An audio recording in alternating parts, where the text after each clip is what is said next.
Okay, welcome to our class on iyun, the in-depth study of really the Chumash. So we said we're going back 3,300 years to Har Sinai, and we're trying to understand what the Kodesh Baruch Hu meant when he said "Meitav Sadeu, Meitav Kamro, Yishalem" for damages. So we've gotten to around 1600 here in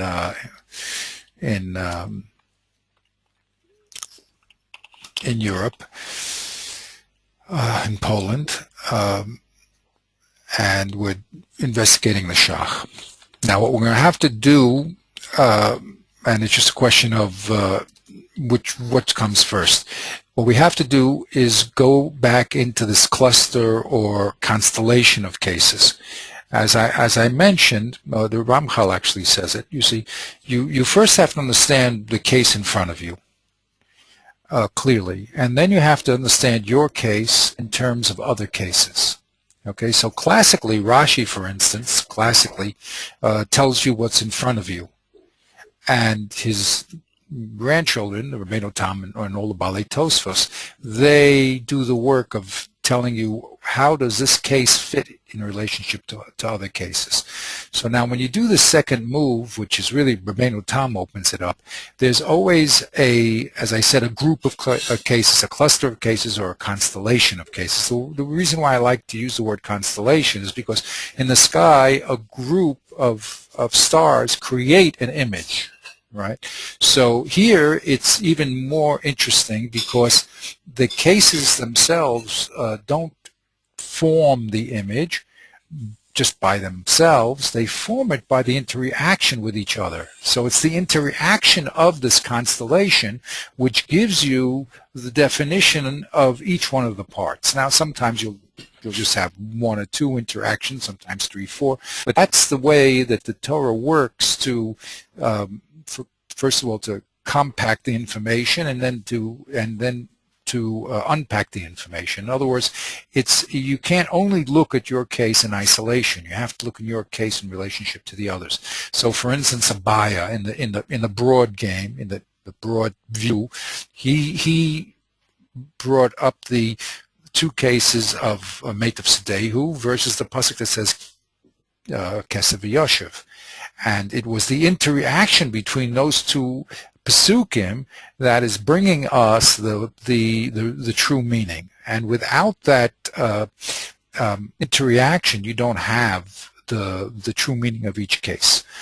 Okay, so when it comes to the level of Gemara also, we also have these interactions. It's not just the Pesukim themselves that interact and define each other, but also various cases that are brought in the Gemara will then interact and will start to define each other. Now, the basic rule from Sefer Gaon is Dimyon and Hevdel, which means cases are either going to be similar or different. And when they're different, there's different degrees of difference.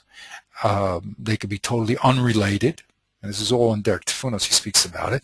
Nivdalim, totally unrelated, or they could be interrelated and share a certain aspect. So whenever you broaden your view and start creating a constellation of cases, you're going to have to explain why this constellation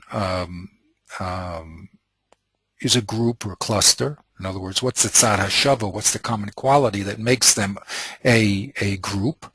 And then you have to explain why each one is different or not different. It could be that one is a binyan av for all of them, right? You can have one case that for instance, we had in Meitav through the Hekesh of Nesina and Kesev and what was the other ones? Nesina, Kesev, and Shalem, and what was the fourth one? Tachas. So those four words represent the link between all those 26 cases. So the that was with the Gezer Shava, but you can also do it in logic. In other words, if cases logically are similar, then information should flow from one to the next. So this is the second stage understanding. The first stage understanding is to understand what's in front of you. The second stage understanding is to understand the interaction between what's in front of you and what's in other places. Then there's a third step, which is how far does your quote-unquote discoveries extend.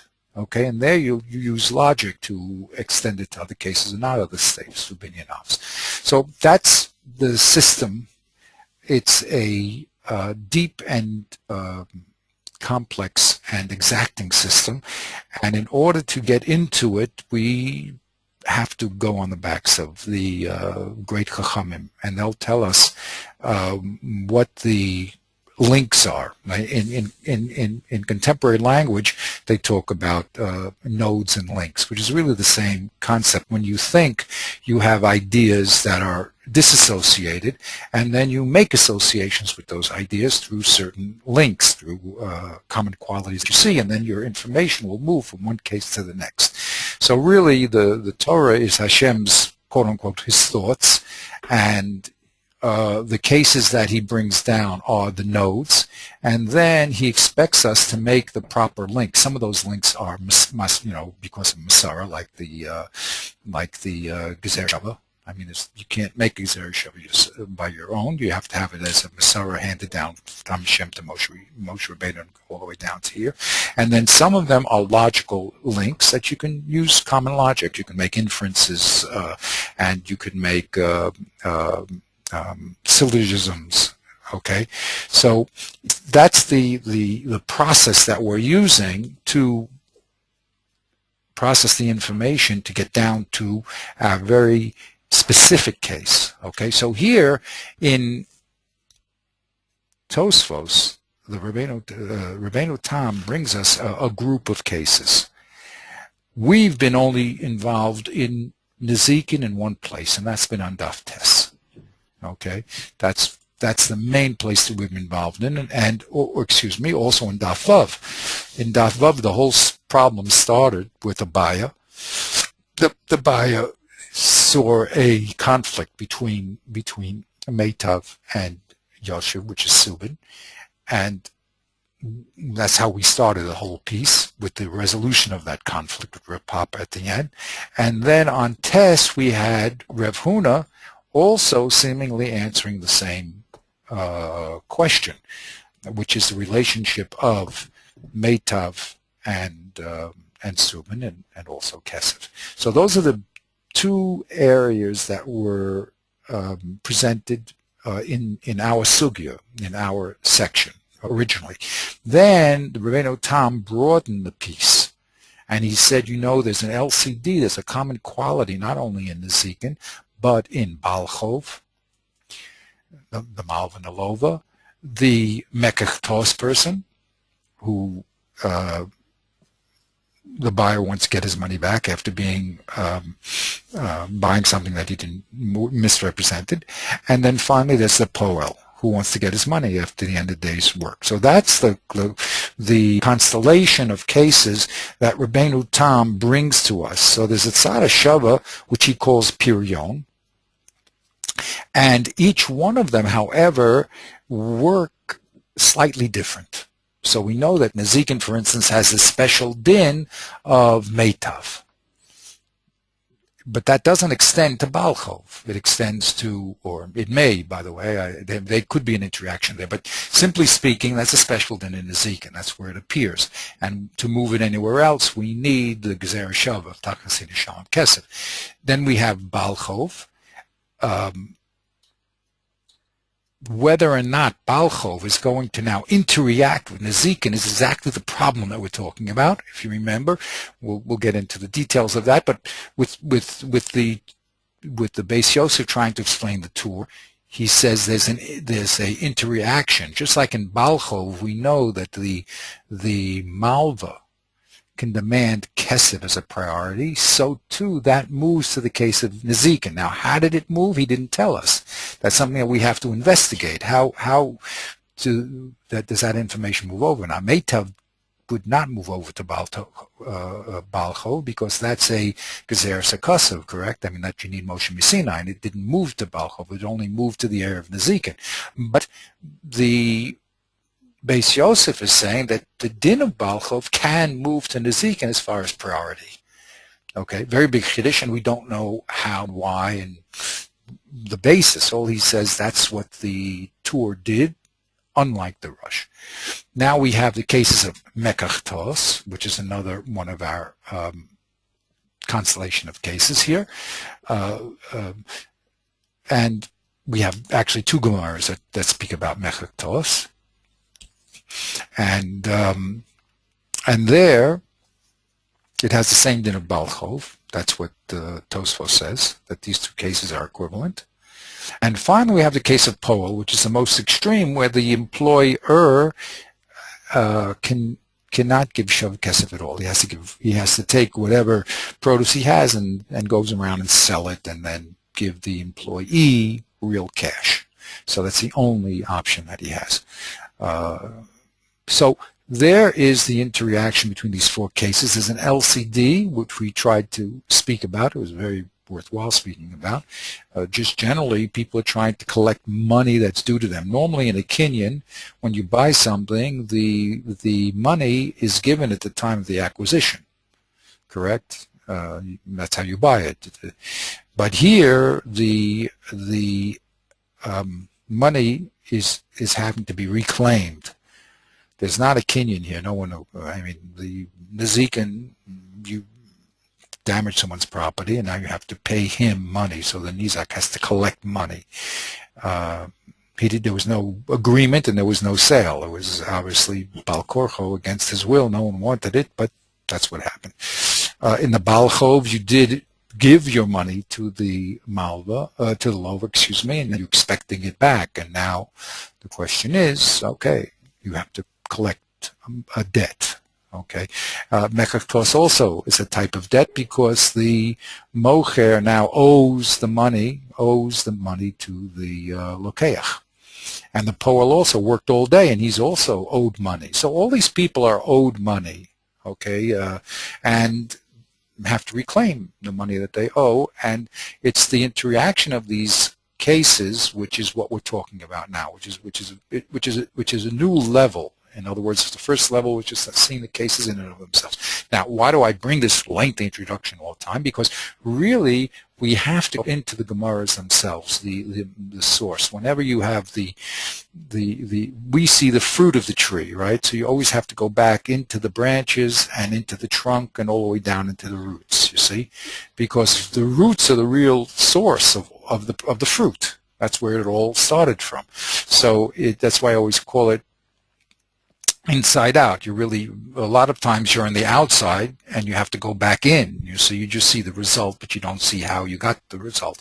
And the whole learning process is to go back to the makor, go back to the source, and see how this fruit developed. Okay, and that's really what we're doing here. So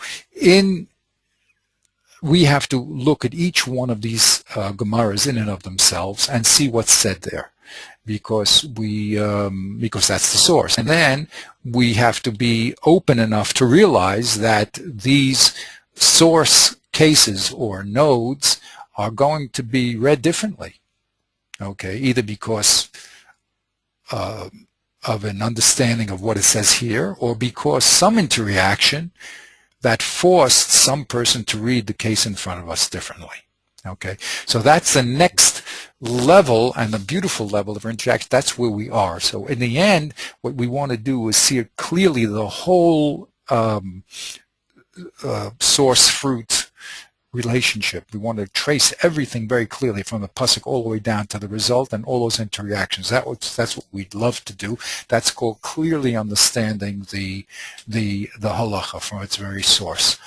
And we're also aware that there's going to be different ways that people are going to put those cases together and have them interact together.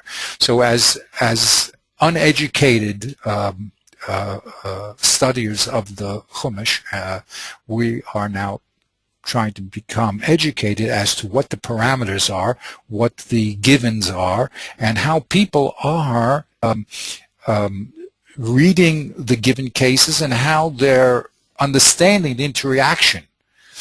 And that's the beauty of the learning. At the end, everything is up front and clear. We uncover everything in truth. There's no, do it because I said so.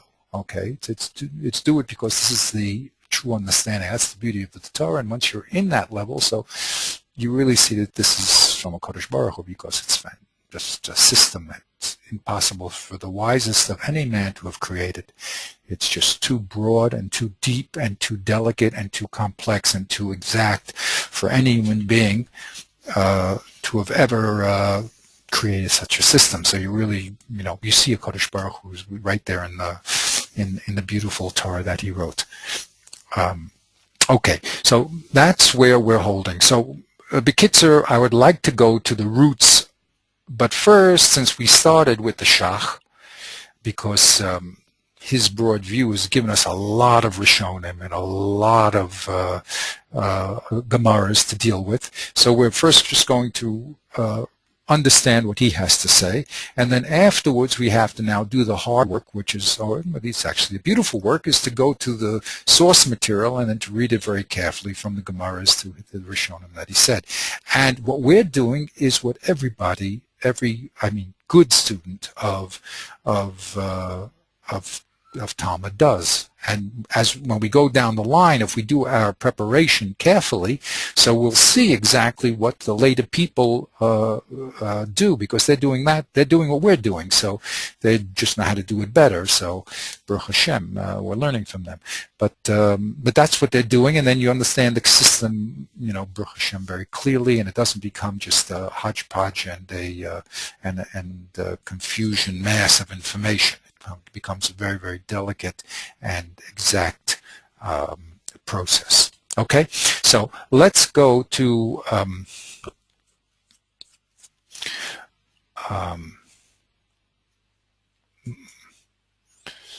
okay.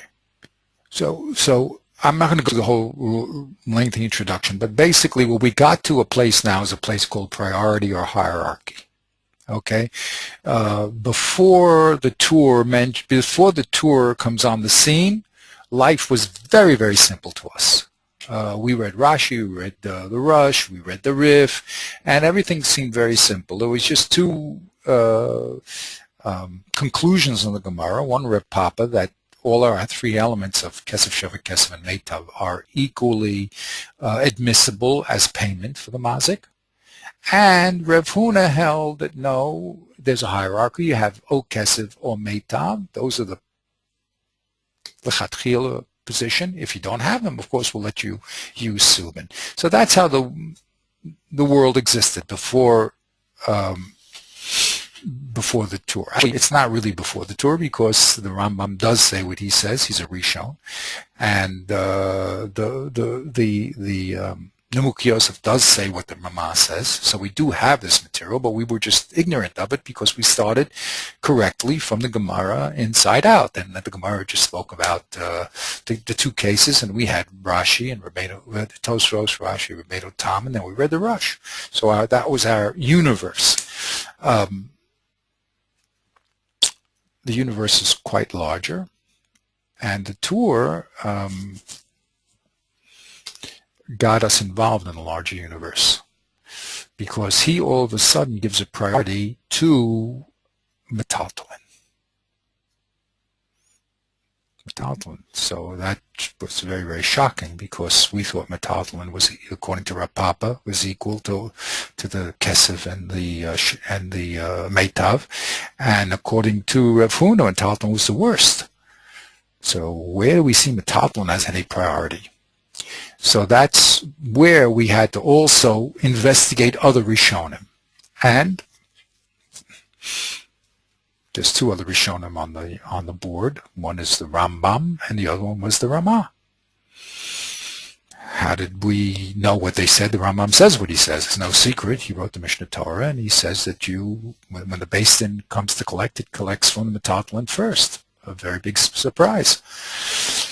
And the Nemukios has brought also the Ramah, who makes even a greater surprise. He says, don't think that just Metaltal and Kesef are greater than Karka, but I want to tell you that really Kesef is greater than Metaltal, and Metaltal is greater than Karka. So we have a triple hierarchy. So those are the facts on the ground. Now we have the Tur, and the question is, when the Tur gives a priority to Metaltalin, why did he write those words? Okay, that's really our problem on the floor. It's a shocking Kiddush, especially since the Tur is the son of the Rush. So we figures that we presume that he's just following in his father's footsteps. Why not? He's also a Rishon, though. He can go his own way, and here the son, according to the Beis Yosef, is going his own way. What's the interesting part here is that the Beis Yosef says that the Tur is now making one of our links to another node. What's the other node? Balchov. We again existed in a small world of Nezikin. We thought that the only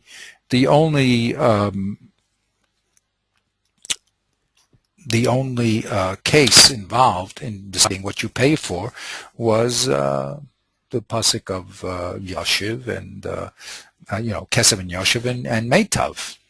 We thought the world was very, very small, but the Beis Yosef says no. The case of Balchov now interacts with the case of Nezikin and brings a priority of Kesef into Nezikin. Fantastic. Okay? And that's what he says. Question is, of course, all the time, people who write halacha are writing fruits and they don't tell you source. Okay? How does he know that? So he gives a little svara and he says, in this aspect, and this is what he says, in the aspect of priority of Kesef over Metaltalin, no one argues.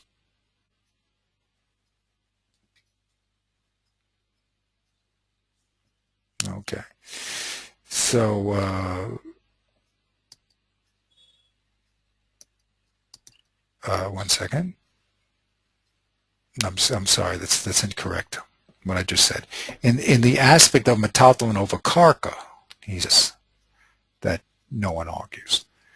Just like in Balchov, you can get, and it's a svara, in Balchov you can get Kesef, so, and anything that's closer to Kesef. So too in Nezikin, your first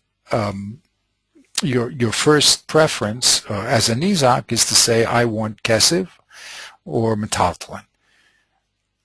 If you want, I mean, you can expect what you want to accept. That's another thing. But you have a right to say, I want everything that's closer to Kesef. Because what you owe me for Nezikin is like what you owe me for Balchov. Just in Balchov, I have a right to demand Kesef and Metaltalin over Karka. That's the important key here, because remember, we're always looking for a place that's Metaltalin is greater than Karka. So the key here is to say, well, Metaltalin is equal to Kesef, and everything that's closer to Kesef, you have a right to demand. So we thought that only existed in Balchov, and he says no. There is now, the two circles come together, the Nezikin and the Balchov come together, and Nezikin is a Balchov in the sense that you also have a right to demand things which are closer to Kesef. And Metaltalin is closer to Kesef, you have a right to demand it. Okay, so that's what an interaction now of the two cases, and of course we don't know. I mean, the Beis Yosef just says, because in that aspect, the two cases are not distinct. There is a LCD between the Nezikin and the Balchov. They're both people who are trying to collect the debt. It's just that the Torah said, when it comes to land, you have a special requirement that you give him the best. And in Balchov, you don't have that requirement. If he has no money, he has no Metaltalin, then you can take the land, and there you would have to take any type of land. There's no special din of Meitav. But as far as the places where the two cases overlap, they're both cases of trying to obtain a debt. Okay, that's what he says. And the Shushan agrees with him. That means the Shushan agrees with the Beis Yosef. That's what the Torah is talking about. Now, lingering in the background is also, the source of the Torah. Now, the Torah does not, the Beis Yosef does not mention that the Torah is learning from the Rambam. That's an important observation. The Torah says that he's learning from Baal Chov, a dimion, a comparison between Baal Chov and Nezikin, and therefore the Nezikin is also a Baal Chov, and it has the rights to get anything that's close to the Kesef. Of course, it's different because of Meitav, but that's a minor issue. That's a Mikri issue. It's not an Atzmi issue. So that's what the Beis Yosef does, and he does not mention the Rambam at all in the Torah. The Shushan agrees with him, a later commentary, but the Drisha and the Bach attack him, and he says, and then they hold that that's not what the Torah is saying. Now, when we read the Torah also, it fit, the Drisha and the Bach fit better into the language. That's what we also said, if you're talking about the language. But there's always, what classically we learned in Darkei Gemara, you always have iyun and lashon. Iyun means the content, and lashon means specific language being used. And sometimes the exact lashon can bend depending if the iyun is stronger. Okay, so like I say, I always use the example of Hashem put his hand in Mitzrayim. Okay, so the literal words means Hashem has a hand. Okay, so since we know about anthropomorphism, I mean using metaphor. So here we say, of course, it's metaphor because we know Hashem is Eino Guf. Eino Guf, he doesn't have a body beyond all physicality. But so the lashon can be influenced by content. Okay, and context. There's a lot of times in the Gemara that says that the language here is being used in order to fit in with the Reisha, because in order to have a consistent memory device, you may even take a language that's not an exact in order so that'll be memorized better. So we have a lot of places where language can be bent. That's called a perish dachuk, because the Indian demands it.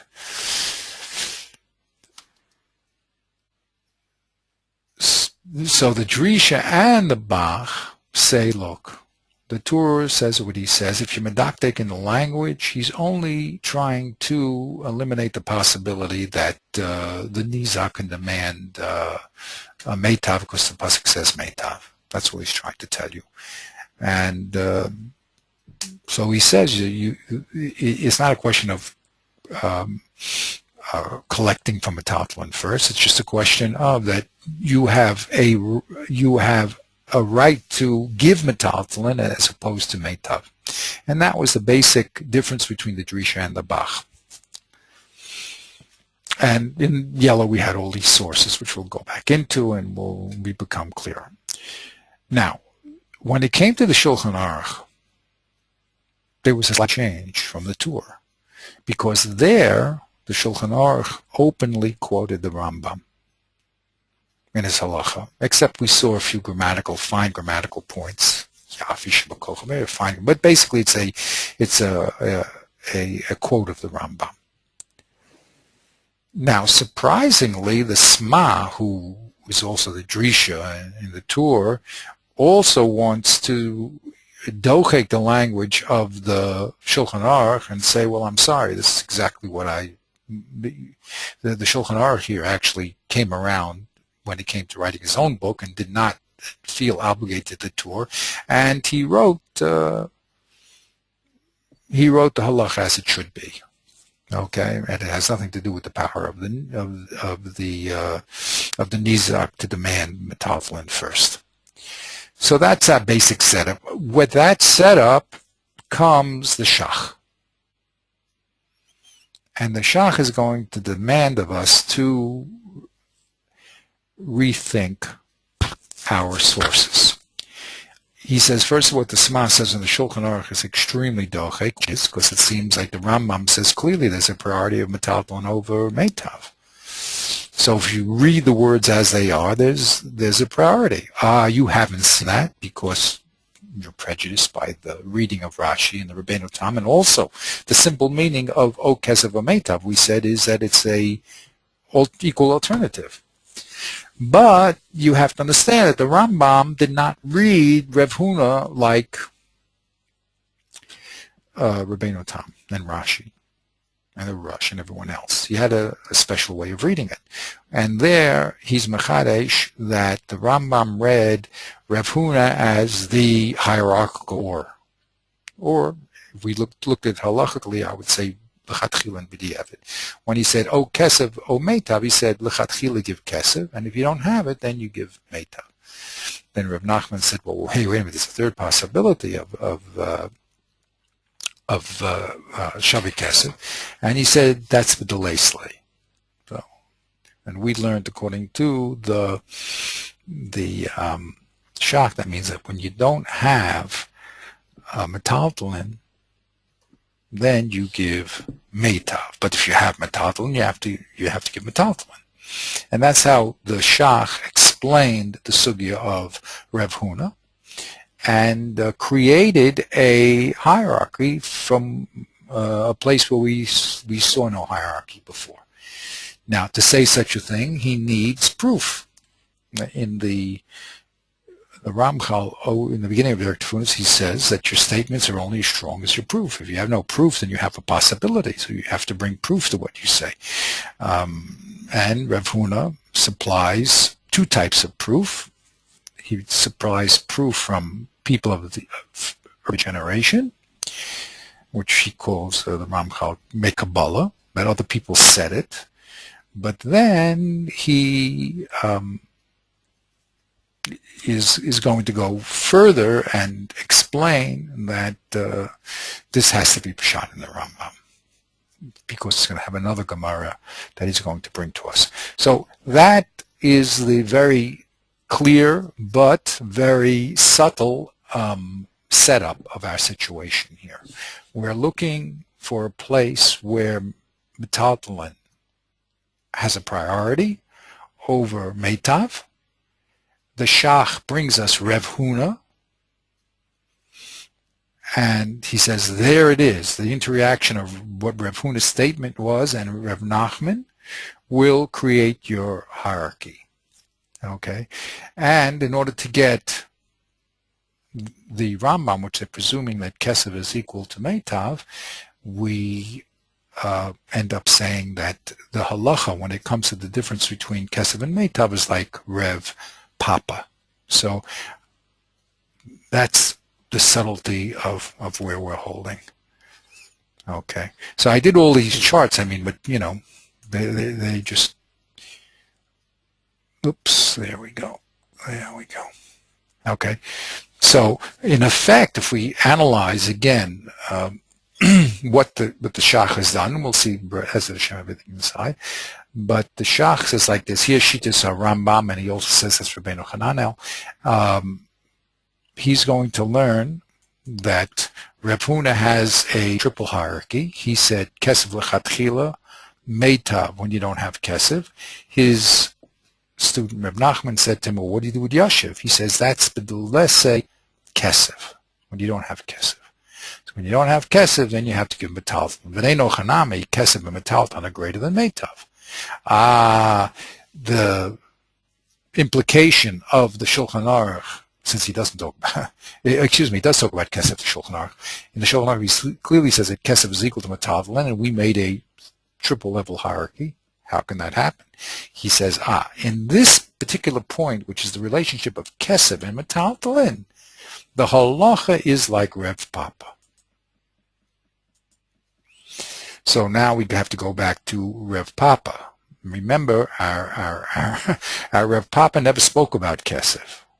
The whole question of Abaya was the relationship of metaltalin to meitav, and Rev Papa said metaltalin is better than meitav, right? Oh, excuse me, he did not say that. He said metaltalin has he said metaltalin is called meitav because you can sell it here, you can sell it there, and land is not. And the Torah came around and he said meitav, right? So if we analyze this now, and as we did last time, the way the Shach is learning is that Reb Papa and Reb are not arguing about the relationship of metaltalin and meitav. They both agree that metaltalin is better than meitav, because there's no doubt about it that metaltalin can be converted into cash faster than meitav, correct? Yeah. What are they arguing about now? The relationship of kesef and metaltalin. Reb Huna says that kesef is greater than metaltalin, and Reb Papa says kesef is equal to metaltalin. Okay, now we said we don't know what Reb Papa said. I mean, when it came to kesef. But what the way the Shach is setting up is the only thing that they're arguing about is the relationship of kesef and metaltalin. They agree that metaltalin is greater than meitav, but they only argue here. Now, this little step to say that kesef is equal to metaltalin, the Shach is going to bring us another Gemara to produce that building block. If that's true, then we have our Shulchan Aruch, and we have the Rambam also, and he wants to maintain that's even the Tur, which is that kesef and metaltalin are equal, and they're both greater than meitav. So you always collect from metaltalin before you go to meitav, and he has a right to give metaltalin or kesef, because that's halacha like Reb Papa. So that, go ahead, please. Yeah. And he's going to be, is he going to be able to attribute that? This is from Ksubas, right? The other Gemara, right? Yes. No. Actually, from Baba Kama.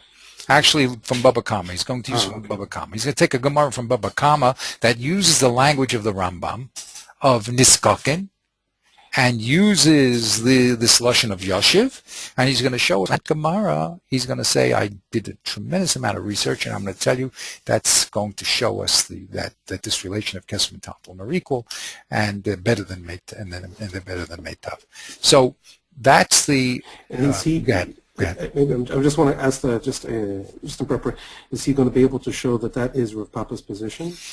You'll never be able to show that it's Reb Papa's position. You'll be able to indicate that it's Reb Papa's position because one of the things you've done is you've solved a lot of problems here.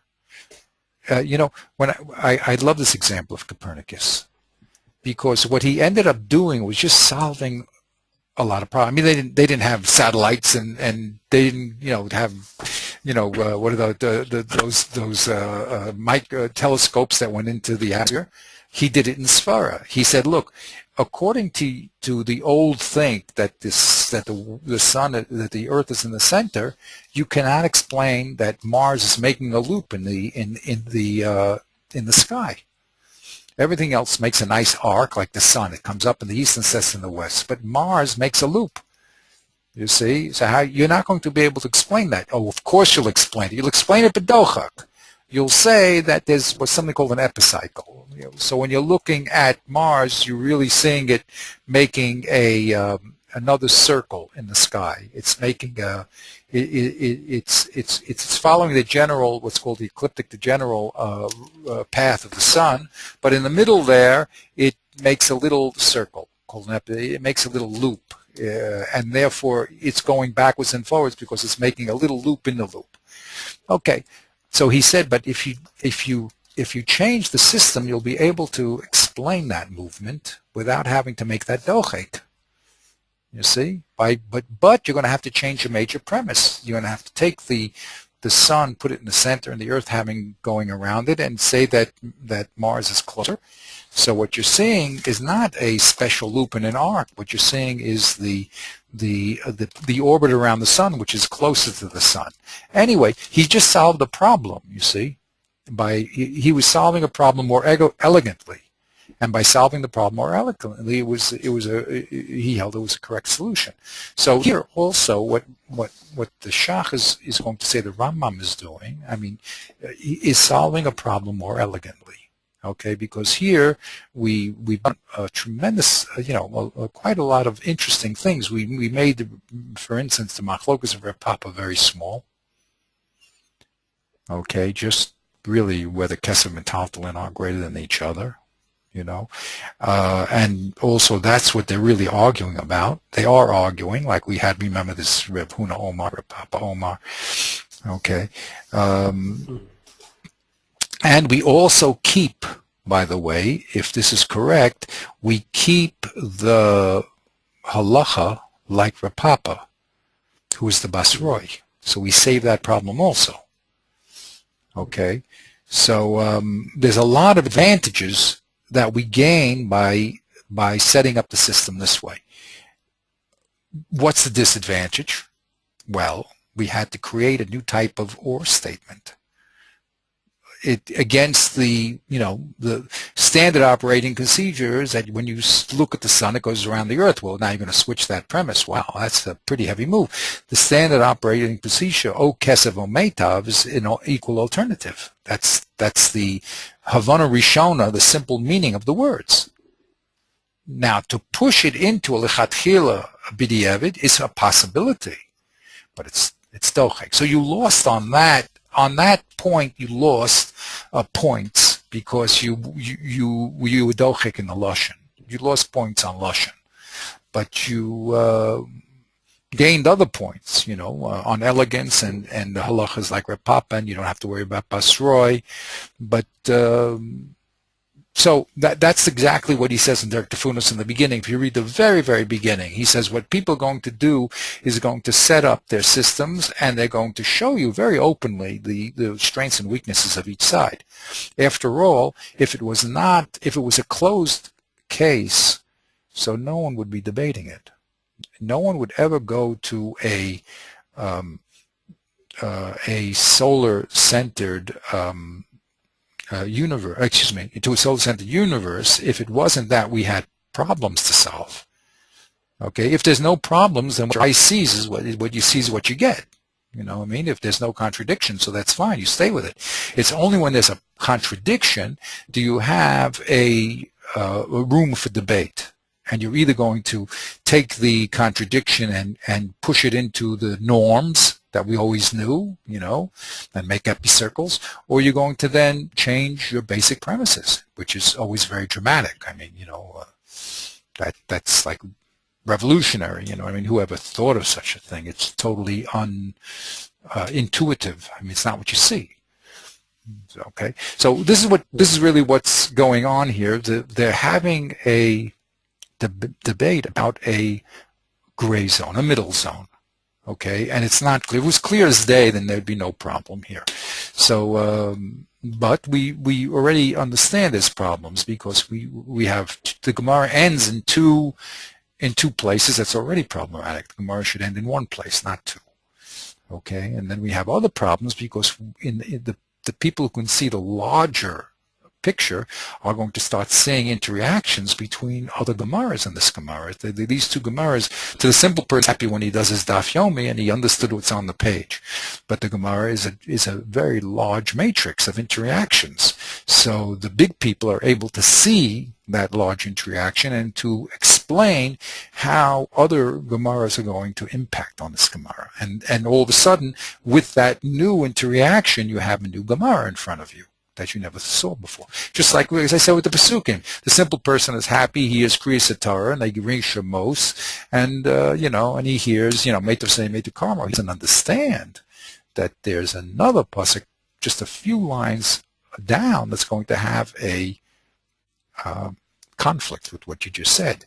And he can't see that unless he's involved in the depth of the learning, if he knows some Tachsasim Shalkas, and that's the whole business here. So how to put together the interaction of the cases is what we're talking about, and it must always be some gray zone, because if it was obvious, then no one would even start talking. No one says a dochek when they don't have to.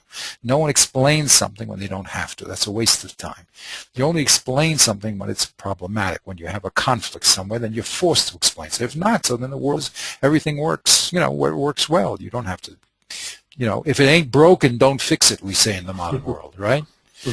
You know, you don't have to, you know, answer something that's not a question at all. Okay, but Kitzer, that's the beauty of what the Shach is going to do, and let's look inside in the text itself a little. Okay.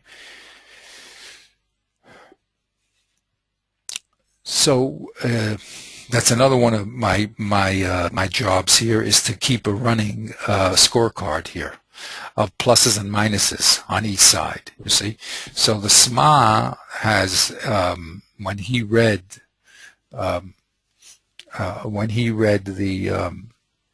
excuse me, I always get him just mixed up because he has two different names. Okay, yeah, when the Sma reads the Shulchan Aruch, he's going to push the Shulchan Aruch into the standard view and explain it as he did the tour. Okay, but to do that, look what he loses. He loses by saying that the Shulchan Aruch is talking about a case where the mazik is not around. So in learning parlance, that's called ika chasam in a sefer. That means the words are missing. Okay, if the Shulchan Aruch meant it, then he should have said it. So he said, well, he did say it because he said the Beis Din is collecting. What do you mean with the Beis Din has to collect? Why is the Beis Din collecting? Why do you add those extra words? You mean the Beis Din has to collect as opposed to the mazik just paying up, which means the mazik is not around. So he has a way to explain the simple language of the text, okay, by using the words when the Beis Din is niskakin.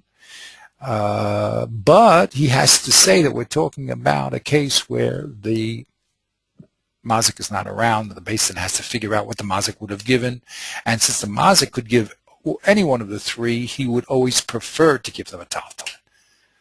Okay, so he wins on one point because he keeps the old world going. Everybody's, you know, the tour is the rush, and Shulchan Aruch is the tour, just the way he said it, and the halach is like Reb Papa, and it's just like the rush, and nothing changes. That's advantageous. You know what I mean? That is advantageous.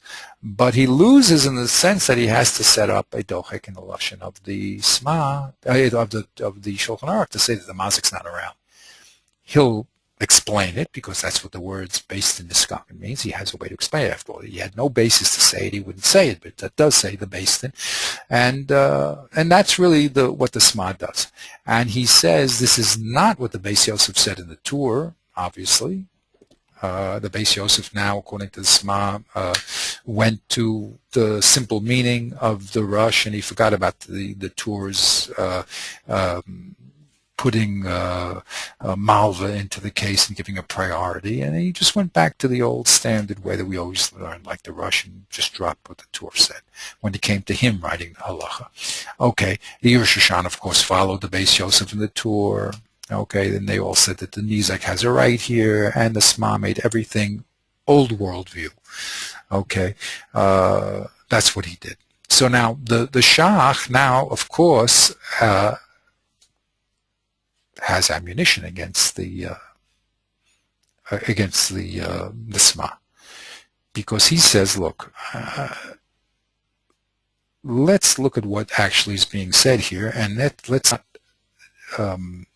change the words to fit old world views. Let's admit that there's like an Einsteinian revolution over here of the Rambam, and discover why the Rambam said it. Don't run away from the problem and by saying that there's epicycles and mazik is not here. I mean, you can't do that. Robert also used to call it patching things up. Okay, just confront the problem. The Rambam has a different shita.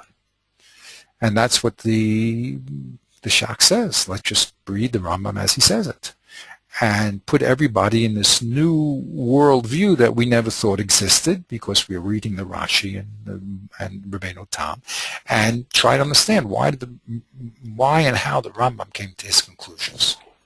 And that's the beauty of Shach. That's why, as I said before, he's a Gever. He says it means what it says what it means, and now you're going to have to explain this Einsteinian revolution. So let's do it. And that's what he does. So he says, Peshita, the Rambam, the Mechaber, it's like the year Shushan, and also the Torah. Everybody's holding this new revolutionary idea that there's a precedent of metaltalin over karka. And that's the real essential din, as he's going to explain. Now, of course, that's your statements, right? He has to bring proof. So the first type's proof he's going to bring from other Rishonim, the people before him. One is the Namuki Yosef, which is where we left off last time. We have to look at him inside. And the other one he brings is from the simple words of the Rambam, which is a powerful point on his side. If you read the Rambam, simply, he says, Keshabestin Niskakin Nizikin for the Nezik, it's, it takes Metatal Lechatchila, it says. Okay, that's what he says. Keshabestin Niskakin, government Menatatal Lechatchila, Mashma. From that's a din and based din. It has nothing to do with the desires of the nizak and the mazik, and the mazik's not here, and all these stories. That's all rather pushed in epicycle type talk in order to keep things the way they were. But it has nothing to do with the Rambam. And then he brings in another little proof from this Rambam, which we'll get into more deeply. But basically if the Sma, you're saying when the mazik's not here, we always collect from a metaltal, and I'll show you when the mazik's dead and his children take over for him, the Beis Din doesn't collect from a metaltal. And it should, according to you, because we try to figure out what the mazik would have given. If the mazik would have given metaltal, then the same right should go over to the children, and neither the Torah or the Rambam says it. So those is two objections to the interpretation of the Sma in the Shulchan Aruch, and he says, one, the Nukum Yosef says this is Pshat in the Rambam. Two, that's clearly what the words mean. And three, if you look at this case of Yisomim, you can't say what you're saying. It doesn't work. We try to figure out that, we're trying to figuring out this definitely doesn't work, because we see that case in Yisomim, it does work. Okay? Good. Now, before he goes into depth, and before we go into depth with the Namuki Yosef and what was said over there, that's where we really left off, that's we're trying to bring our minds focused and back into the proper perspective here of the cases, he explains why everybody is having a problem with this Rambam, and they refuse to accept this heliocentric reality. And he says because they're just brainwashed by the Rush, and the Mordechai, and other Meforshim, and they just want to push what they say into the Rambam, and that's what gave them their problems. And also, what gave them their problems was the way that they read Rav Huna, because everyone is reading Rav Huna as a equal alternative and putting metaltal in there for at the end. If you don't have kesef or meitav, equal alternative, and when you don't have both of them, then you give metaltal, and so metaltal doesn't come out on top. So he said, well, that's, if you're reading the old world view, yes, you'll never come to understand what the Rambam is saying. So you have to now broaden your mind, open your mind to how the Rambam understood Pshat and Rav Huna. And that's where he came in and he said, because Rav Huna, according to the Rambam, is a hierarchical or lechatchila kesef, and if you don't have kesef, then and only then do you give meitav. And he was asked about metatl, and he says, well, you don't have kesef, that's when you give metatl, and there it is. And he ends off here, ubahor de kesef lo kaimelan karev huna, ela afilu subin meitav ninhu. Now, to put the makaba patish, the crescendo, is to say this, that Rav Huna said that there's a priority of kesef over metaltalin, is not the position of Rav Huna. And the halach is like Rav Huna, who was the basroi. So that was the right.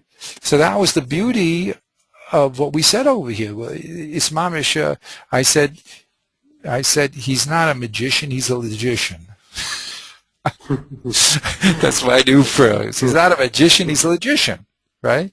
He logically puts you into the camp. I have to just take a little break for this one phone call. I'll get right back to you in a second. Okay.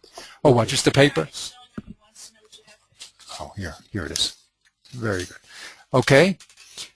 You know the famous story of Reb Chaim Brisk.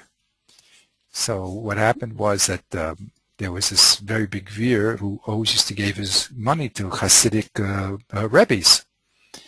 So the yeshiva needed money, so he told his son, Reb Chaim, excuse me, this was not Reb Chaim Brisk, Reb Chaim Brisk's father was Reb Baruch Ber. Reb Moshe. No, excuse me, he's the, that's a student. Who's the father's name? Reb Moshe? Reb Moshe was Reb Chaim. Reb Moshe is his father, but what he's known for, right? Okay, it escapes me now.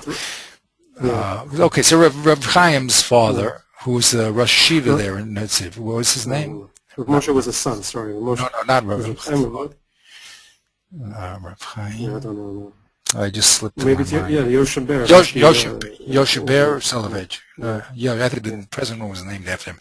Okay, so he, the father, says, look, I would like to speak to this Gvir. So the son, everyone's telling him, come on. He only gives to Hasidic causes. He doesn't give to Litvak yeshivas. Tell him I'd like to see him.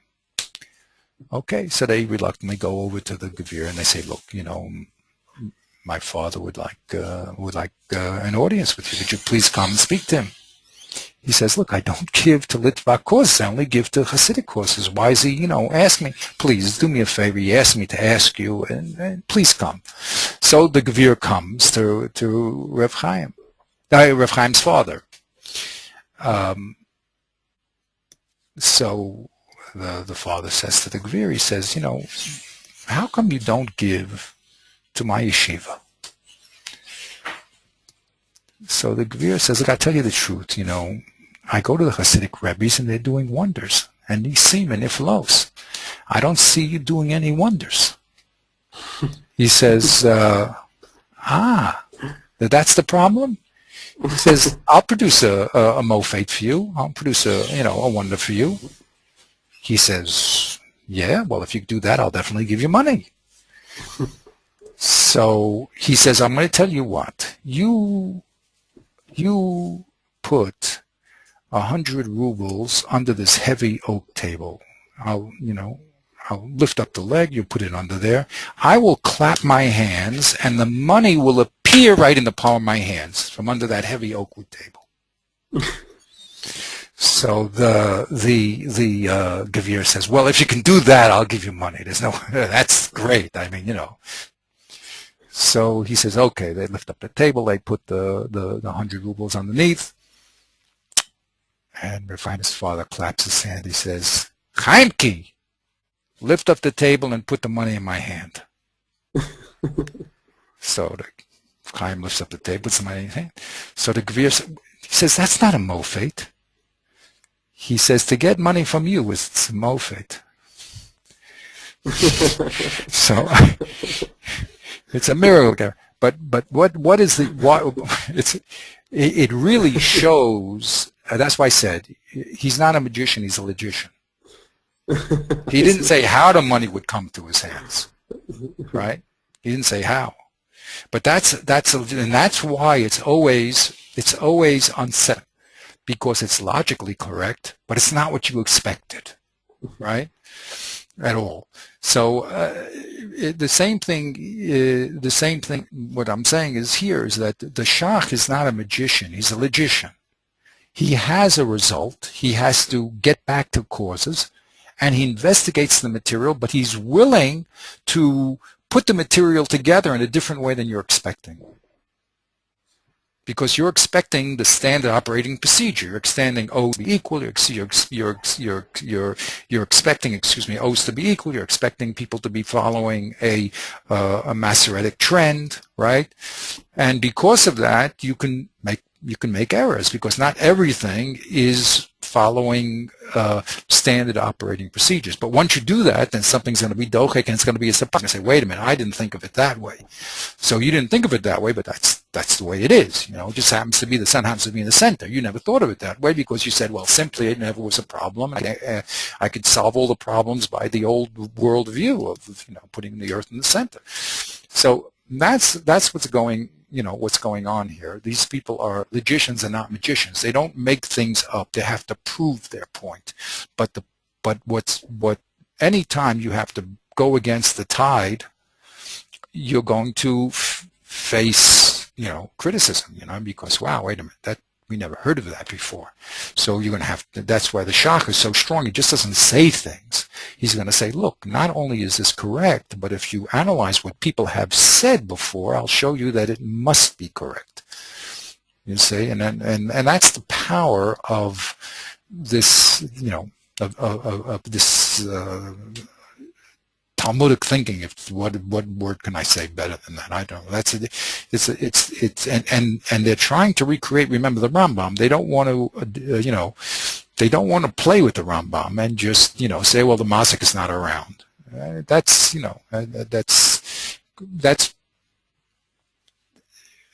a very, that's called an akimta. It's a possibility, okay, but it's like saying there's an epicenter. But in order to get out of that worldview, don't think it's going to be so easy. Something always has to move because akasha by definition means it's a tension. It says meitav here, it says so in there. There's always going to be a tension. And it's through that tension that the discovery, the real discovery, real meaning is understood. The question is, which way are you going to move? This way or that way? Which premise are you going to change? So the Ramchal explains that after you understand clearly what's at stake in all the premises and where the meruvachs and the docheks are, then you have to make a value judgment and say, okay, this is more mistavra. It's more reasonable to go this way, but it's never going to be a black and white situation, because if it was a black situation, then no one would ever even start talking. Okay, so that's the beauty of the learning process. It's disturbing because everything is not what the Chazon Ish would say, like reading a newspaper, reading a story, or reading a nice code book of laws.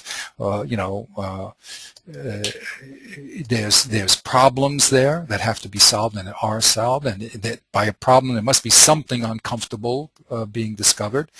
But that's the way the system works. The system works through tension, and through the tension comes the truth. And really, that's all science works that the same way. As I said, that's why I give this example of Chris all the time, because through the tension of Mars doing not what's expected, so you're going to get to the truth. Either you're going to solve the anomaly and fit it into your premises, or you're going to have to change some basic premise. That's what we're always doing. So that's the excitement of the learning situation. It's a very live, active, vibrant, true. No one hears, and also it's an expert level system here. We're not talking about children, playing little games here. These are these are heavyweight people who are very, very, accomplished in what they're doing, and they don't say simple things. Now, it doesn't mean that's the end all. As I said, for the next 300 years now other people that are going to come in the scene, and they're going to pick apart what the Shach said, and they're going to say, I can do it better, right? They'll say, I could do it better, and you went too far over here, and my solution will be more elegant because it'll solve that problem. Okay, of course, it'll also have its, ups and downs, as I said, because there'll always be the tension. But if you can do it better, babakasha, you know what I mean? You're allowed to do it. That's what it is. All the information is there. How you put it together is the way you put it together. You just have to make sure that you're in the ball game. You know your physics, your mathematics, your how equations work, and then you're free to join in. Okay. Within limits, okay, because there's certain places where we know that the foundations are so deeply lain, so you can't start uprooting foundations of Rebbe Akiva. You can theoretically say anything you want. Torah is free. There's no one's going to bop you on the head. You can do anything you want if you're just learning and you're trying to discover what's going on. You're 100%. But there are parameters here where the smart people don't go. They say you can argue with Tosfos, but you're a fool if you do, because you really don't understand. Even we're going to read the Ibn Azal. He says, I know it's not wise to argue with the Shach, but I have to because I have to learn. So I have to say what I have to say. So, but it's not just platitude. It's not just grace that he's giving to the other. But he realizes he's dealing with, a world level chess champion. So if he makes a move, that person knows what he's doing, even though it seems right now there's a dochik over here and he's going to lose his piece over here, and in 6 moves you're going to see the greatness of what he did. So there's a respect for these people, but it doesn't mean that you can't participate and modify or change something, or at least bring up the points that are dochik.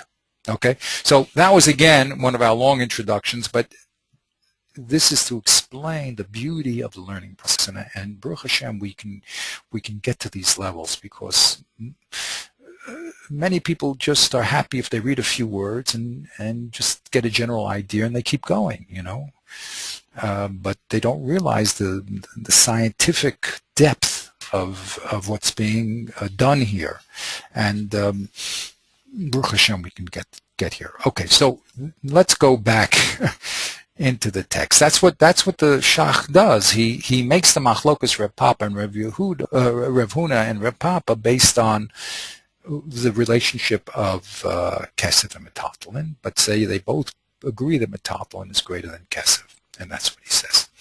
Now let's look where we left off. Okay. There's a few steps here. I mean, the real truth is, this is why always my conflict. My conflict is to get into the roots of the situation and to see how it's built, or to get a more surface view to get the general picture. It's so, because everything takes time. I mean, there's no shortcuts. Rabbi Goldstein used to say, if you cut the cloth short, you end up a short piece of cloth. I mean, a shortcut is exactly what it is. That means, and usually you'll find, I mean, it's always in the place where you made the shortcut, where the discovery is. Of course, the mind likes to solve things quickly. It likes to brush over things and make everything work. That's just the way people are, because a suffix is attention. A problem is attention. People want to get out of problems. I want to solve the problems, right? But however, the great discoveries, whether it be in science or whether it be in Torah, always come from looking at the places where people have just glanced over and brushed by. Okay, like this thing with Mars. Everyone knew it, so they answered it, and let's go on. But Copernicus dwelt on it. And because he dwelt on it, was able to see, or what Einstein did, whatever with his theories, it's all the same thing.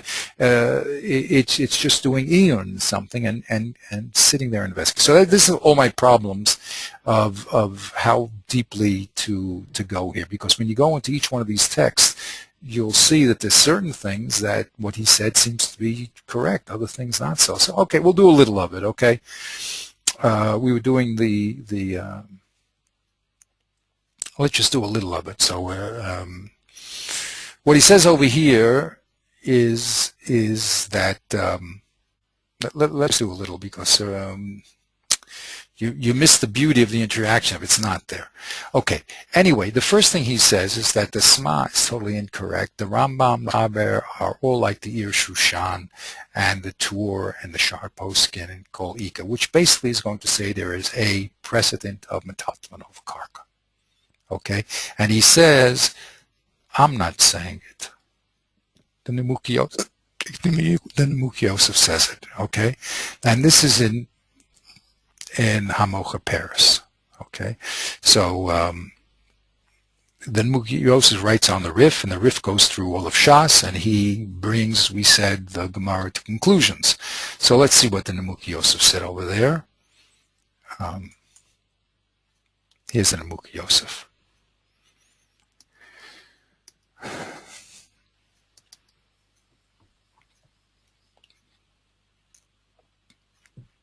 Again, we have to get into source. I'm going to hold off on that because this is the Mekachtos case and we have to get into it, but I'm going to hold off on that. But here, the Nemuk Yosef says, V'kasav Rabbeinu Tam, when it comes to the schiris of a poel, a few leis le zuze, boy le lemitrach u'mazav ulifro lepoel, which is what we've seen in our page in Daf Test, that when it comes to an employer, he has to cash in produce and give money. No question about it, okay?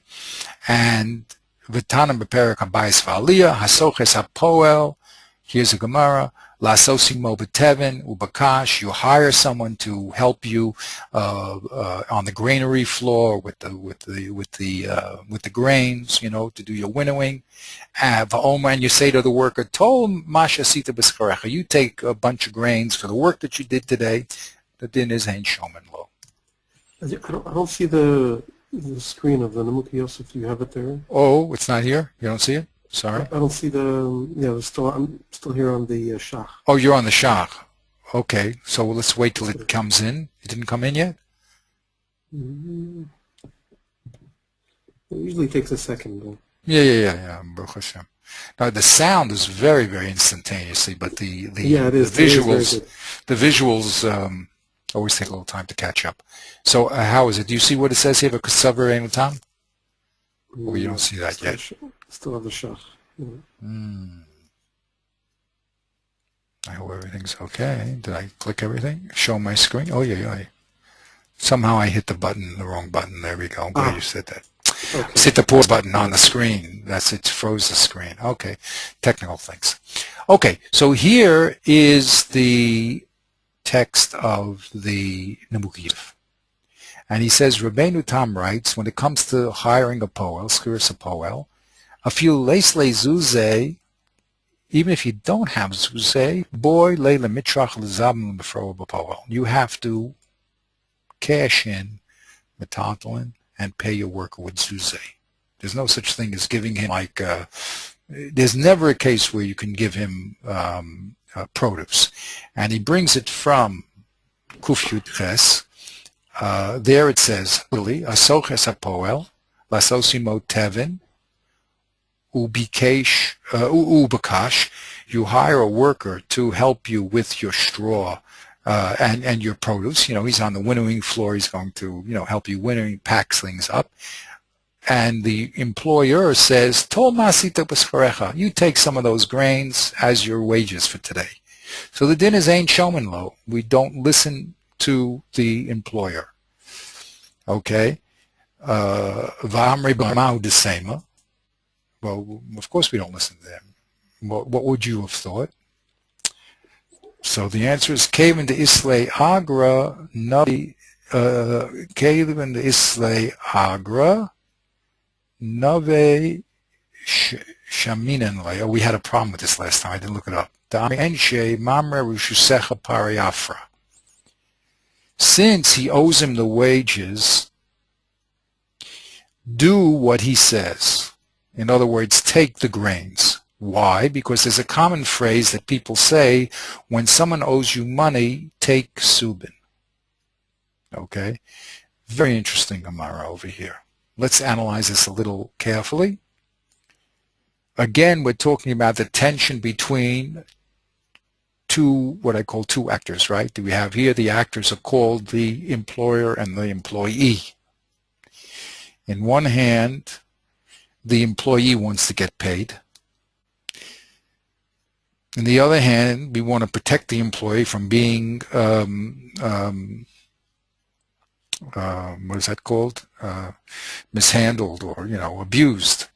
Okay, it's a question of abuse here. Exploited, right? Yeah. So there's a tension here.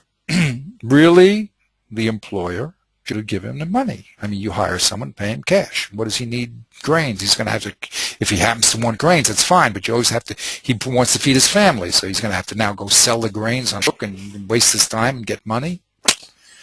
Not right. On the other hand, the employee wants to get paid, and if the employer doesn't have money and he's going to have to run around in the shuk, then the employee may never get his money so quickly, because the employer never really has an invested interest in paying off the employee, right? It's just that hanging around, it's a debt. So he'll take his time, he'll make sure that he gets his money first, and then when there's money left over, he'll go to the employee and say, here's your money, I sold my produce in the shuk. But the employee, if he has the teven, if he has the produce, he'll make sure that he'll run to the market the next morning, early in the morning, sell the stuff real quick, and get his money back. So again, the beauty is not only in the tension between cases, there's a tension between the two actors in any case. Whatever the hats are being worn in any case, there's always a tension between the person, the haves and the have-nots, right?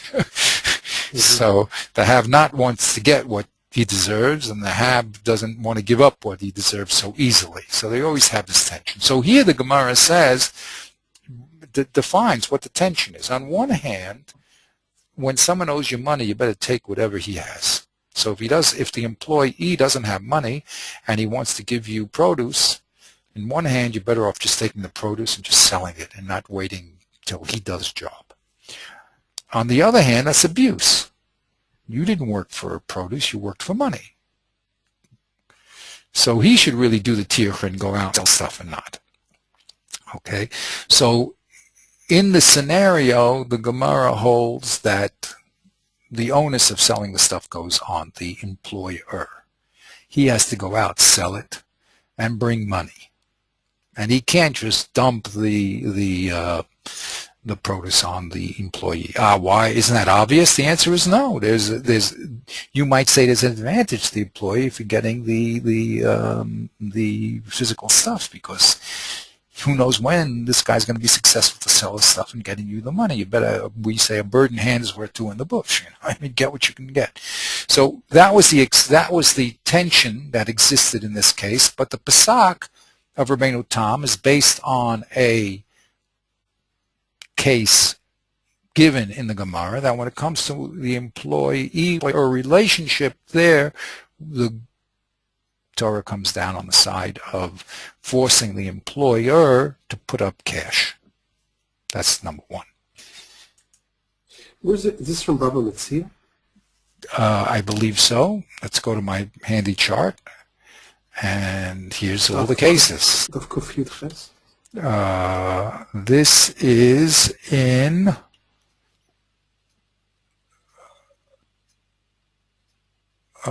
where that was. Oh boy. Poel. Here's Poel. There we go. Baba Metzia, Daf Kuf Yud Ches. Okay. And as I said, if I'm asking because when you come to Israel and we'll be learning all day, then we'll have a lot of time to go into each one of the cases. So I'll tell you. Go ahead. I like this case a lot because it's actually it's a guiding principle in Marxist economics. Is that the way that Marx understands the employee-employer relationship is that the employee is selling him what he calls labor power. That's all he has to sell. He doesn't have anything else to the capitalist. To the capitalist, he hires him, and the employee just says, look, I'm selling you my labor. So this seems to go along with it, because to say to him, okay, you have to have the extra tircha now, going to sell this is not fair, because all that he was selling to begin with was tircha. Right. That's what he was selling, was tircha. So to say, okay, now it's like he's making him work an extra half hour, exactly. Unpaid half hour. But the beauty of the tension is that there's a certain side to say that the employee is better off getting the produce and not waiting for the employer to go running around. That's but it's only a practical consideration, though. It's still it's not fair, right? It's only saying. No, you're right. On one hand, exactly. you don't want to get stiffed, so you're better off. Exactly. You were better off. It's like but it's still Exactly. not fair. It's not Exactly. fair. Lechatchila, the employer should pay the cash, but because Yeah. the bidiyevit again, where the way things work, is sometimes it's better to not get the optimal. But here the Torah does come back on the side of the employer, on the person who's trying to give the item.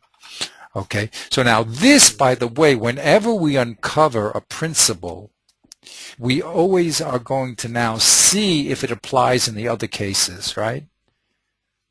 You see, because depending upon what hats are being worn, then the balance can start changing, and where we rejected something in the employee relationship, we may not object that in the Nezikin relationship, okay? So that's the excitement. But we didn't, and a matter of fact, in Agamar, if you remember, a long time ago, Rev Nachman, when he said, what do you do with Shavah Kesef? So Rav Huna said, b'delei. So the way Rashi and Tosfos and all those people are learning, if you don't have Kesef and Meitav, then you have to pay Subin, right? So the Gemara says that's Peshita. Right? Now, why was it Peshita? Because of this Gemara. Because if you have nothing, then it's better to take the something than to wait for this guy to produce the cash. You see? So they say, no, it's not. It's a Chiddush, because you might think in that case of Nezikin that we should say, like we did in Poel, that the Mazik, let him go out and cash in the stuff and bring money. Kamash Malan, not so. There we do say it's better for you to take your produce or not. Okay, so again, it's better to say by Nezikin. In Nezikin, right? That's what we say. We say he can give you metaltalin. So you say, why I'm giving you metaltalin? I get cash. I want cash. What is this metaltalin? What am I going to do with metaltalin? He says, well, you better take it because it's advantageous to you. So now I have to answer, well, why might be Talmud Nezikin? Is it better to take metaltalin than in the case of the Poel? I would think that the difference doesn't lie in, again, it's something that disturbs me, but this idea of what's commonsensically, practically advantageous. Like, okay, you're right. A bird in the hand is better than two in the bush. But in the Zikin, since you're not a poil, and therefore you're not selling your tircha, so you have a certain right to kesef. You're saying, look, I sold you my labor. Don't make me work extra. In the Zikin, it's not an issue. It didn't work. It just something happened, and now we have the situation. So there's a certain. So you're saying it's the benefit. There's a plus in Nezikin, a plus in Poel that Nezikin doesn't have. I'm just saying we can be softer. We don't have to be so harsh on the mazik as we have to be on the employer. Very good. Because the mazik is not such a it's not. He's not to blame to the same exactly. extent. Not to blame. It was an unfortunate accident. He didn't lechatchila set up the situation like with the employer. But this is what one of my students, Baruch Siriso, used to use a expression. Is it Havas Mordechai or Sinas Chinam? In any case that you look at, which is what is the factor? Like you're saying, really, the Poel has a right to the money. Yeah. Right. Whereas the Nizak, really, he doesn't have a right to the money more than the metaltalin. He was just because no one here, the Mazik didn't hire him or didn't tell him he was going to pay. It was an accident. Yeah. It's an accident. So therefore, he's lesser than the Poel, and therefore he has no right to demand the money. Right. I wouldn't quite say it that way. I wouldn't say that. I would say they have equal rights, but I would say that only looking at it from the standpoint of the Mazik or the employer, that the difference is in their degree of obligation to pay. Not that the Nizak and the employee have the equal rights, I would say. But the terms of the contract between the employer and the employee was precisely that he would pay kesef, whereas there is no contract prior to case of nizak. The event. The event happened, so fine. Of course, the nizak has a right for compensation, but the mazik doesn't necessarily have the same degree of obligation, I would think. Right. But we can see how this is debatable. Now, if we enter in the balchov in here, you see, and we start saying that the mazik is really a balchov, right? I mean, the nizak is a balchov, right? Yeah. And we start making that equation. Now we're going to start upping the status of the nizak, right? And that's what the Beis Yosef did in the tour. He put that into he's bringing him closer to the poel. Right. You see? But that's really it's more contractual. Again, the balchov is similar to Paul because both situations are contractual. Right. There's a prior agreement, right? With a nizak, there's no prior agreement. Right. So, that's very good. Yes. So that's a reason to make the nizak less, or to be makel on him, whatever you want to say, give him more room, right. Or less demanding on him, less demanding on the mazik, because there was no contractual relationship. Okay. But if it's only a question of owing money, and we don't look at, or we tone down the way that the chov came in, and we just say it's just an obligation to pay money back, so then we can level the ground more between the bal chov and the mazik. You just owe money. What's the difference if it was a contractual relation or not? So in other words, that bechina we're either going to have to build up or tone down, and that really we're going to have to do. A lot of this work is going to have to be in svara. Okay, because the cases are talking about the hats that the people are wearing in the individual cases, and now what can spill over into the other case? Where do we make our dimion, and where do we make our equations? That's not stated.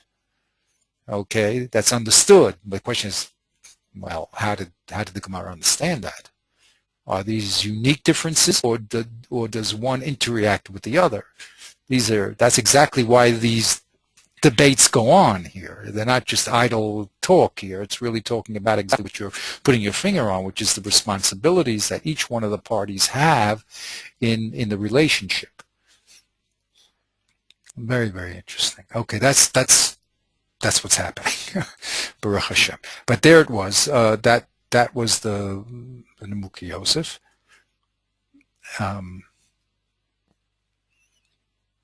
And that's why I say a lot of these things are gray zones, because they depend upon understanding. Understanding, it means that there's a depth of meaning that's beyond the physical words.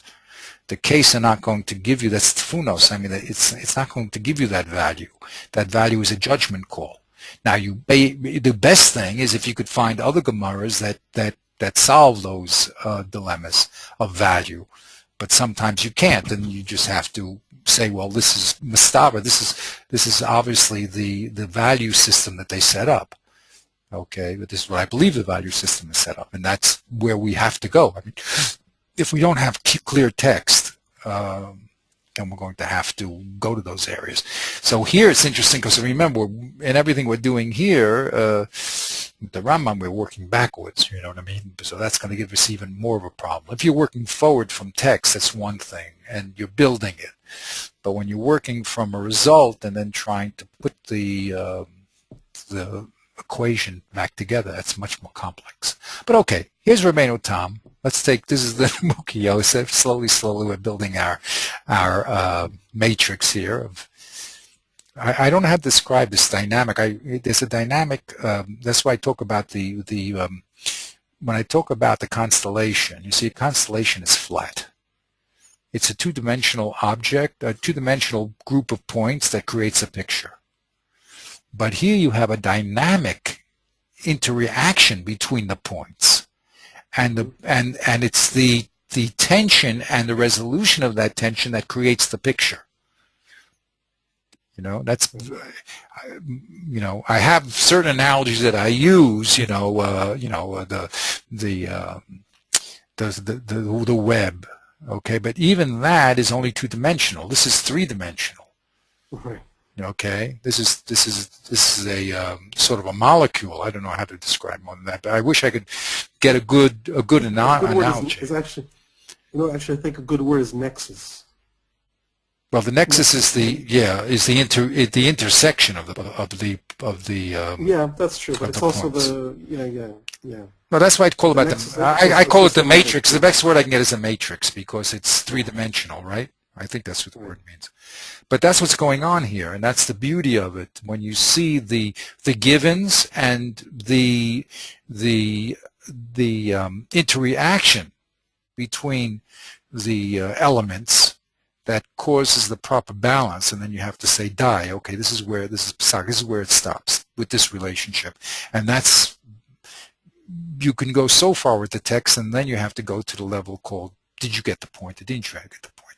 I used to tell myself, I used to drive them crazy, in Israel they have these police cars that have half red light on the top, like 3 of the lights on the top are red and 3 are blue, right?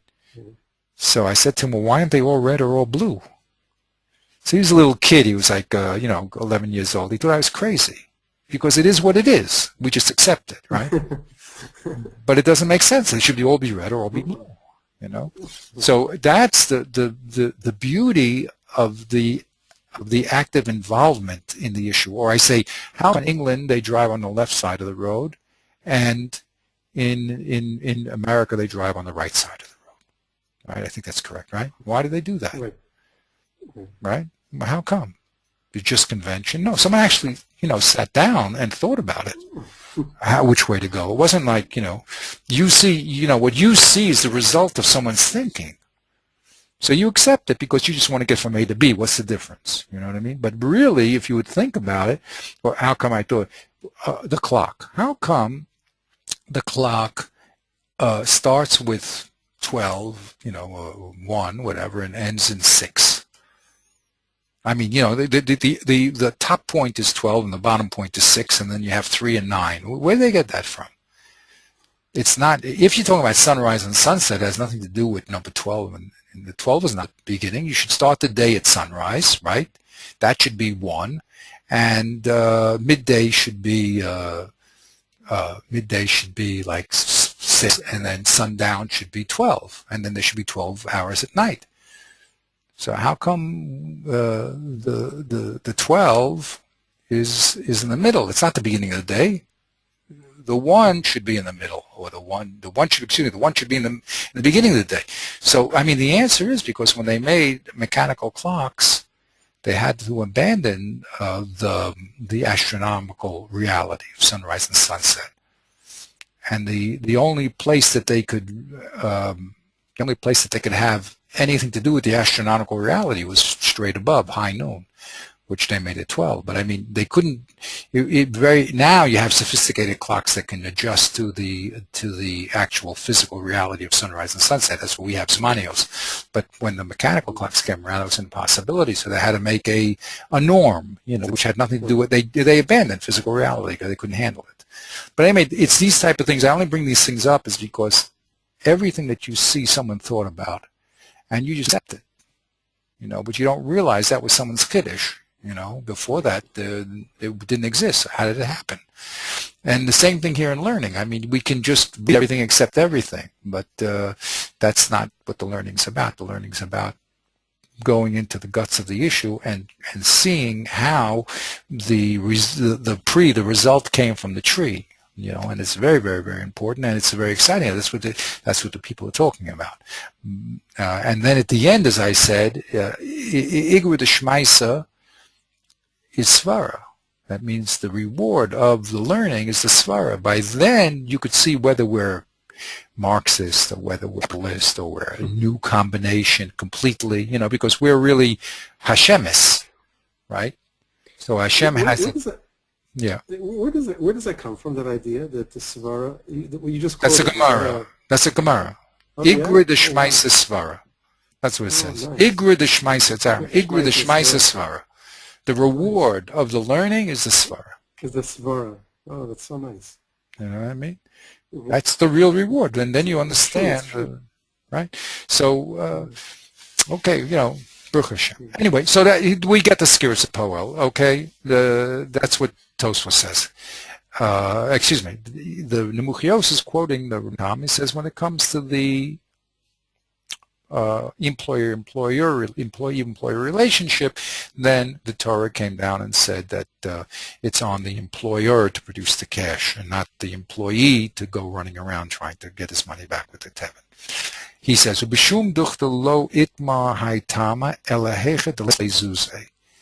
and in no place does it say this reason except when he doesn't have money. What does that mean? Uperished milta, this svara of memare reshuse pere ifra, which means when a person owes you money, you should accept bran. He says this phrase is only understood when a person does not have money. Okay? It doesn't mean take anything from the person. This applies to the employer now, right? We're still talking about the employer. Yes, and but he does say any place that you're going to see this svara, don't think it means l'chatchili it's better to take subin than it is money. That is not what it means. It means if the guy doesn't have money, then and only then is it better to take subin. But don't think it means it's better to take anything and get out of here. If the guy wants to give you a brand, take it. He has money, don't argue with the guy. Just take whatever he wants to give you. He's saying, forget about it. Whenever you see this svara, it always means when he doesn't have money. In other words, you always can demand money, but if he doesn't have money, so then and only then, if he's offering you a brand, take it. Okay? Uperushta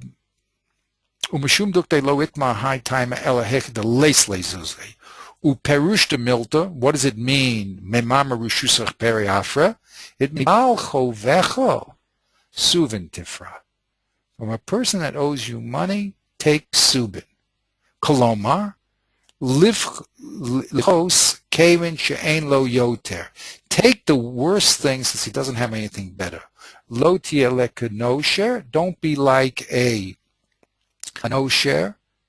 Mitagamin curation. I don't know exactly what that means to tell you the truth, but nosha means don't, when it comes to collecting a loan, don't abuse like the a Russia? Is it like a Russia? Like a Russia, yeah. Yes. Don't be a Russia and abuse the borrower. Okay? Mm-hmm. If he doesn't have money, then accept the metaltalin. Okay, realize he doesn't have money. Okay, so he's a umlal. He's a poor guy. He doesn't have money. So there, it's better to accept. I was learning it, accept it because you'll never get your money back. But the way he's learning it is different than the way I was learning it. He's saying when someone owes you money and he doesn't have money, so it's better to accept bran than to not the word abuse him, but to let's use that word. The English in my head doesn't come out. But instead of forcing him to produce money, get in this way. The way he's learning the Muk Yosef is let the guy off the hook. He owes you money. Right. He's a poor guy. Don't. But that's a different way we were learning. Go ahead. Yeah. No, I'm saying this. It's a different case, though. That's what I'm asking you. Again, I in the employee. No, it does not work in an employee case. 100%. This is only in Balchov. That's right. That's in Balchov. Yeah. Right. Not an employee. In an employee, because because the employee has money. He's the capitalist, right? Right. He's doing business. You're doing business. You're hiring people. You have to pay your workers. I mean, what are you doing? You're hiring people and playing games with them and living off their, you're abusing them. That's ridiculous. As you said, the contract is, he's working for money. Give him money. When it comes to getting your money back as a loan, there you shouldn't be so insistent. Well, like as you said last time, that the whole Balchov scenario is really one of chesed. Exactly. That's the whole premise. So. Right, it's a chiddush, right? Ben Franklin, neither borrower nor lender be. That's a goyish cup. It doesn't pay to be a borrower or a lender, right? That's a goyish cup. If it wasn't a chiddush of the Torah, no one would borrow. No one lend money. The guy doesn't have money. By definition, he's not going to get you your money back, right? Why is he borrowing it? Right. You're going to have a tough time getting your money back. So Ben Franklin says, don't be a borrower and a lender, because you get yourself into trouble. So the Torah says, Adarabba, be a borrower, a lender if you have to lend. I had someone who I met, he said, there's a Yerushalmi phrase that most people don't die because of money. They die because of busha. What does that mean? They're afraid to ask for the money. They're embarrassed to ask for the money. Right. That's interesting. That's Yerushalmi. There's a certain headspace to Yerushalmi. They're very, very clever, and they're very, very. I mean, that's what he says. He was collecting money for someone else. The poor guy, was embarrassed to go around to ask for money. So he said, "Okay, I'll do it for you." But okay, but Ben Franklin, is right, but he's not a Torah person. That's why I said that there's capitalism, and there's communism and socialism, and there's Hashemism. It's called Torah. Torah is a different realm of relationship. It's a different realm. No, it really is. It's a different realm. It's a whole way of handling. Al-Pi normal ways of handling, so you would come, look, you borrow some money, he doesn't have money. Crazy. The Torah says, no, Adarabba, and the deep yesod here, explains in Rabbeinu Bechaya, is that really all the money belongs to Hashem. And he just gave you the money to do tzedek with the money. That's all. It's not your money. It's Hashem's money. And he's just giving you the money to see if you will do tzedek, if you'll do, what's tzedakah? Righteousness, that's all. That's all. But that's a whole different, I see this so many times. I'll just take a little tangent here. We received a card from someone from Aisha Torah, or one of these little movies. So it talked about forgiving people. And it was very nice, you can see it on the site, whatever. It was a nice little thing.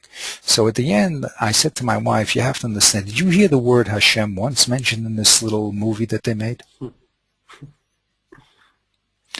So the answer, but I'm not trying to criticize, don't get me wrong. They're trying to relate to a Chiloni audience. Therefore, they have to go to a common denominator where the Chiloni says, wow, you're really wise, right? So they used psychological terms to explain why really you should forgive someone, Rabbi Tursky says, because it's better for you. This person now moved into your head, and you have all this resentment, and it's taking up your energies and lose your energies. So I said to my wife, and this is what I tried to explain here too, being in the Torah is a different dimension. It's not a mechila because it's socially better for you, or psychologically better for you, or physically better for you. That's not mechila. Mechila, and here's the big chiddush from the Chavos Levavos from Rami Miller. Everything in the world is coming from the Kodesh Baruch Hu. The fact that this thing happened to you, it's not the person that did it to you. It's Kodesh Baruch Hu that did it. He'll have his judgment for why he had to be the stick, okay. But you have to realize Hashem is sending you a message. Either you deserved to be the stick, or Hashem wants you to grow to another level where you have to go beyond your instinctual reality. But by putting Hashem into the picture, the players again, and the scenario is a totally different scenario. It has nothing to do with social and physical responsibilities. That's a goyish cup. It has to do with a relationship with the Kodesh Baruch Hu, and a realization that he is putting, there's nothing that happens to a person unless the Kodesh Baruch Hu goes there. Nothing. Nothing from Rahmanis to Shoar to a blade of grass growing. And that's a totally different perception. That's a totally different perception as a different world. It hasn't, you know what I mean? So, again, I understand that people want to relate to Chilul. You can't talk to people that way, because then they don't have the sensitivity and the education to hear it. Rabbi Miller, in these tapes, he talks about Chavos Levavos. He says, once they found Rabbi Miller with his head in the sink, filled with water. I said, you know, Rebbe, what are you doing? He said, I don't appreciate the gift of a Kodesh Baruch Hu's air enough.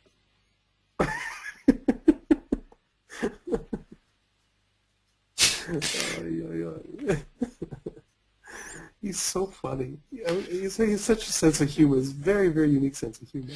Yeah, but really, he got it exactly from Chavos Hamavos. The Chavos Hamavos explains that the whole world is filled with Hashem, and since we don't appreciate it, we say it's not there. So he takes it seriously and says, look, you know, it says every breath sings your praise. Every breath is a gift. Air is a gift. There's no planet in the universe that has air. You know what I mean? Without air, you can't live.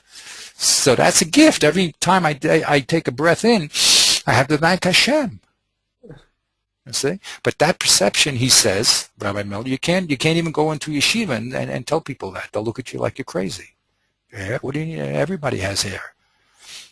You know, but that's the real difference in the perception between a Torah person, a real Torah person, and a person who is, a nice, an Aristotle. You know, a very smart and caring and, let's say, the best midos possible. If you don't have that relationship with the Kodesh Baruch Hu, it's a different world completely. You'll never reach it. You'll never reach this new, without a Kodesh Baruch Hu, you'll never understand these type of things. It's just, the world doesn't exist, and you just don't understand it. So that's the beauty of the Torah. Like I said, all these relationships now, we're going to have to understand, and it takes a lot of time and a lot of work. But the Torah is defining all the relationships we have in reality, whether it's a poel, whether it's a mazik, whether it's a balchov, right? And it's making a new perception. The halacha is action that belies a whole different philosophical relationship between you and Hashem and the whole universe. You see? Neither a borrower, that's very wise, isn't it? Neither a borrower nor a lender be. That is very, very wise. People think, lending I money, why not? No, you're going to get yourself in a lot of problems when you're doing that. Use your head. Isn't that smart? Isn't that wisdom? That's Ben Franklin, a very wise person. But he's not a Torah person. He's not a Torah person. The Torah says it's not your money. If you're trying to just hold on to your money and make the best investment, you're right. But, you know, Hashem says, I'm giving you the money, and I want you to do tzedek with it. If you want to make money, then you work on Shabbos. That's all. That's simple. 7 days a week. Forget, blue oil. 7 days a week. That's it. You work. If you want to make money, you do this. That's perfectly well. Money's just another commodity. So our relationship is only understood by a different perception of relating to Kodesh Baruch Hu completely. And it's hard to come to that perception. That's why I'm enjoying personally so much. I always like running, and I have it running. My wife listens to it all the time. He does what I could never do. You know what I mean? My wife is getting an education I couldn't give her, because she listens to Rabbi Miller, And for me also, I'm getting an education, and it's a change of perception, just like here with the Rambam. It's the same thing. It's a change of perception. It's a totally new perception that takes you into a different realm completely than the realm of, tit for tat and physicality, and it's not crazy. It's lofty. It's what it is. Anyway, so here it is. Let's go Linazikin, okay? Uleni Nazikin, he says. This is the Nukyosis. Now, we have to be careful here because he uses Lashon. He says, Ha'alu harbe min maforshim. Dematzi lematan le afilu kark afilu havale zuse. Unlike what I just told you in the employer-employee relationship, where if you have money, you must give it. When it comes to Nazikin, many Meforshim say that even if you can give even land, even if you have money. Ubelvad sheyeh karka idis, because the Torah said meitav. So he says many Meforshim hold that what went on in Baal Chov has nothing at all to do with Nezikin. And Nezikin, as you said, an Isfar, whatever the Sfar is, we have to talk about it, but that demand does not exist in Nezikin, and therefore even if you have Kesef, you're allowed to give land. Okay, so now the question here is, and it's going to be a little bit of a critical question, who are these Harbe Minimum Meforshim? He just got through talking about Rabbeinu Tam in Schitz, right? So the Shach is going to say, well, who's he talking about, Rabbeinu Tam? So and that's what you see, that's the move of the Shach. The Shach can say, from here I see that this Rabbeinu Tam says that when it comes to Nezikin, you can give Zuzeh or Karka. Cool.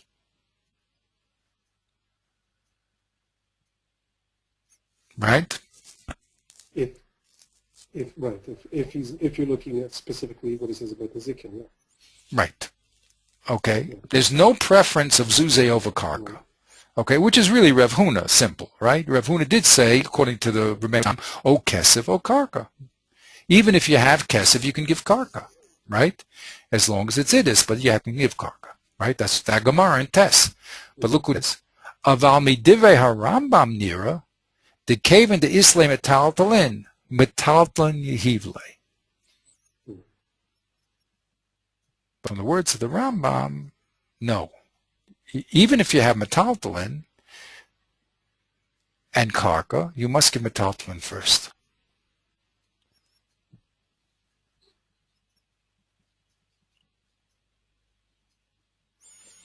As a qualification on it, he says, when he says, Arba Min HaMeforshim say afilu karka. Yes, why afilu? Yes. What's afilu? I'm thinking of how I think he's just placing kesef here. In other words, of course, you have to give kesef first, because I think he's assuming that he's been talking about Baal Chov and about the employer up until now, which is basically kesef. So now he says, of course, we have to give kesef, but the Rabbi Meforshim say afilu karka. No, but can I read that a little more carefully now? Halu Rabbi Meforshim the matzi lamatan le afilu karka. An af means lo zu afsu, right? Not only this, but even this. Correct? That's what an af means. Again, derkfunos, right? What's the lozu afsu here? Here's the af karka. What's the lozu? Not only, but even? Kesef is the lozu. Then he says, vafilu havile kesef.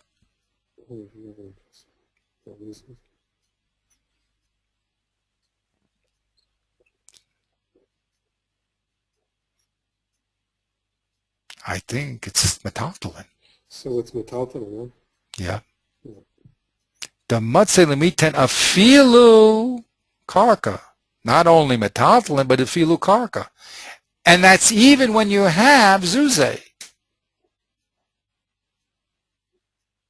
Oh, so you can give all three. So that position is anticipating the Rambam. Right. Which is unlike the Rambam, who holds that if you have probably kesef or metaltalin, then you have to give the kesef for the metaltalin. If you don't have the zuzeh, is that correct? Aval midivei Rambam nira, the cave in the islay metaltalin, and probably not zuzeh, right? And yes, right, land. That's what I was trying to place. Yeah. Place it, please.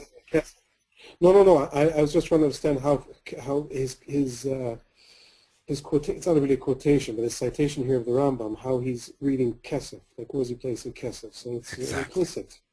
Yeah. Is that the end of the quote here? That's the end. That's the end as far, I think. Yeah, it's the end of the quote. That's all he says. But from here, you see, we're going to look now with the beauty of the Shach. The Shach says, look, I have an Amuki Yosef, who is now talking about Harbe Minimum Meforshim. Who is he talking about? He just got finished talking about Rabbeinu Tam. So this must be talking about Rabbeinu Tam also. Right? He just told me in Rabbeinu Tam and Schiris, there's a special din that the employer has to cash everything into cash and give the employee, which doesn't exist in the Zikin, right? And many Meforshim, including, it must be Rabbeinu Tam, that's how the Shach is learning, say that in Zikin it's not so. There you can give equally, even if you have Kesef, you can give Metaltlin and even Karka. But he says that this is not the Rambam. That's the Rabbeinu Tam, and that's the many Meforshim, probably means the Rif and the Rush and all those people, right? But the Rambam agrees, and he says, no. If you have Metaltlin, you have to give it, even if you have, when you have Karka. What about Kesef? He doesn't talk about it, right? It's not clear about Kesef. But, but okay, we're going to have to talk about that. But here he definitely says if you have Metaltlin, he's learning, the Rambam says you have to give Metaltlin before Karka, right? And that's exactly what the Shach wanted to prove. That read the Rambam literally. Don't start talking about all these cases, the Mazik's not around, and the Nizak wants this, come on. Here you have clear in the Mukhi Yosef that says Shitas of Rambam is unlike the Rabbeinu Tam and all those other people that say you can give what you want. Now the only problem with this is that Rabbeinu Tam in Daf Tes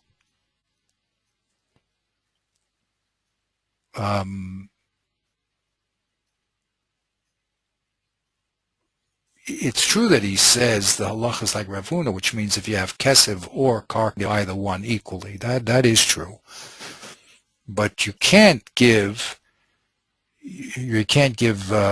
Metaltlin equally, correct?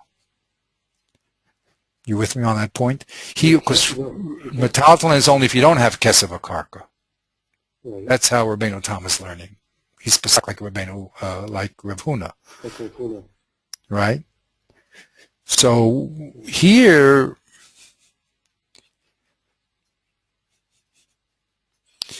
in other words, what I'm trying to analyze here a little more carefully, because it's very subtle here, this line is true. As far as Rabbeinu Tam is concerned, even if you have Karka, you can give Kesef. Right. I mean, even if you have Karka, that's true. The Matzin Lamatan Lein, Afilu Karka, V'afilu Havalei Kesef.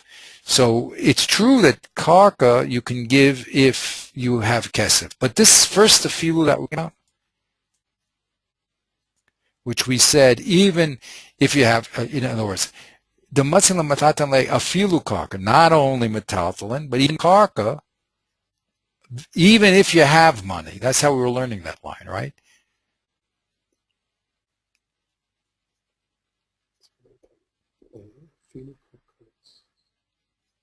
There's an extra filu here. Yeah, I'm trying to... Yeah, go ahead, please, think about this. No, I'm just, so in other words, if he, okay, I've lost track of this. He can give him either land and even money. Even when he has money. He can even give him land and even when he has money. He can even give him land and even, what? And this is assuming that he has Metaltlin. Yeah. So what's the afilu? Exactly. Now that is not Rabbeinu Tam that we know on Daf Tes. That happens to be the Rush and the Rif. That's true. In other words, remember that they hold like Reb Papa, that any one of the three you can give. If you have, even if you have cash, you can give Metaltlin or Karka. That's how the Rif, the Rabbeinu, the Rush holds. Okay, but Rabbeinu Tam, because that's Reb Papa, but the Rabbeinu Tam holds it's true that you can give Kesef or Meitav equally, but you can't give Metaltlin. That's only B'dolesle. If you don't have Kesef and Karka, it's a triangle, right? So that works. So. Yeah, so when he says Harbe Minimum Forshim, it's not really talking about Rabbeinu Tam. In other words, it's true Rabbeinu Tam will say you can give Kesef and Karka equally. That's true. That is a true statement. But you can't give metaltalin if you have kesef or if you have karka. That you can't do. That's true according to the Rush. That's why he says harbe minimum forshim. Not everybody. Why is that an issue here, though? Okay, why is it an issue? Because from here, here's a very subtle point. Let's get back to what the Shach wants to say. He says, "V'chein metzati b'nemuke Yosef reish perach hamoche." That's where we went. Shekatav lehedya midivrei Rambam, right? Nira the benezikin I islay karka umetaltalin confident leili ten metaltalin iyun sham. Correct? That's what we did learn. Correct? That's Shitas Rambam. And that's what the Nemuk Yosef did say. Right? My problem is over here, if you look at this line here, which I jumped forward here, but he says, but that's not Rabbeinu Tam's read this. Ube'emes, the Rosh and the Mordechai and the Shar poskim is mashma, shedas Rabbeinu Tam, the ain't sarach li ten metaltalin. What do you mean the ain't sarach li ten metaltalin? Ain't sarach li ten metaltalin if you have karka. What does it mean? He sells it, I'm sorry. Ella nosen lo mashi yirtza, o metaltalin. If you have karka and metaltalin, you can give what you want. He says that's Rabbeinu Tam. Well, that's not Rabbeinu Tam on Tess. Rabbeinu Tam, yes, he follows Rav Huna. I see. He excludes metaltalin. That exactly. Metaltalin's on the bottom of the triangle. Yeah. So this line bothers me very much because he says, and look what he says, V'kach ketuv hanemuki Yosef, reish perek hamocha, shem hamaforshim. That's what you just read. Harbe min hamaforshim. Right? Mm-hmm. So the statements are different here because he's saying ain such. Right?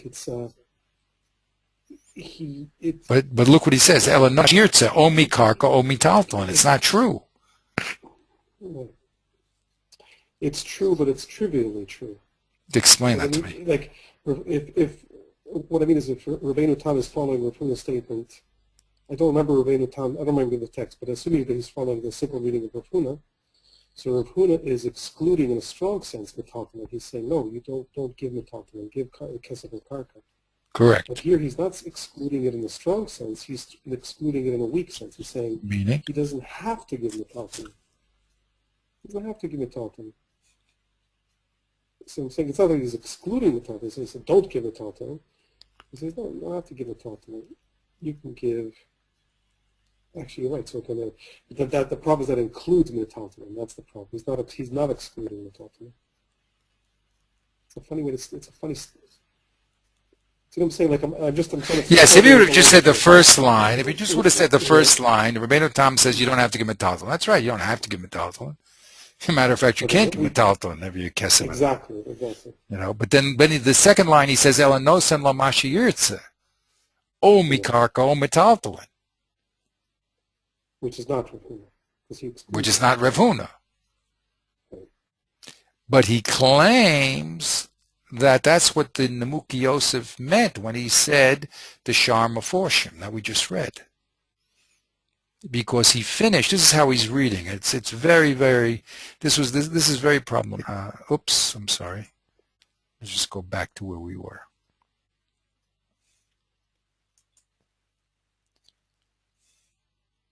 He talks about Rabbeinu Tam and Schiras, correct?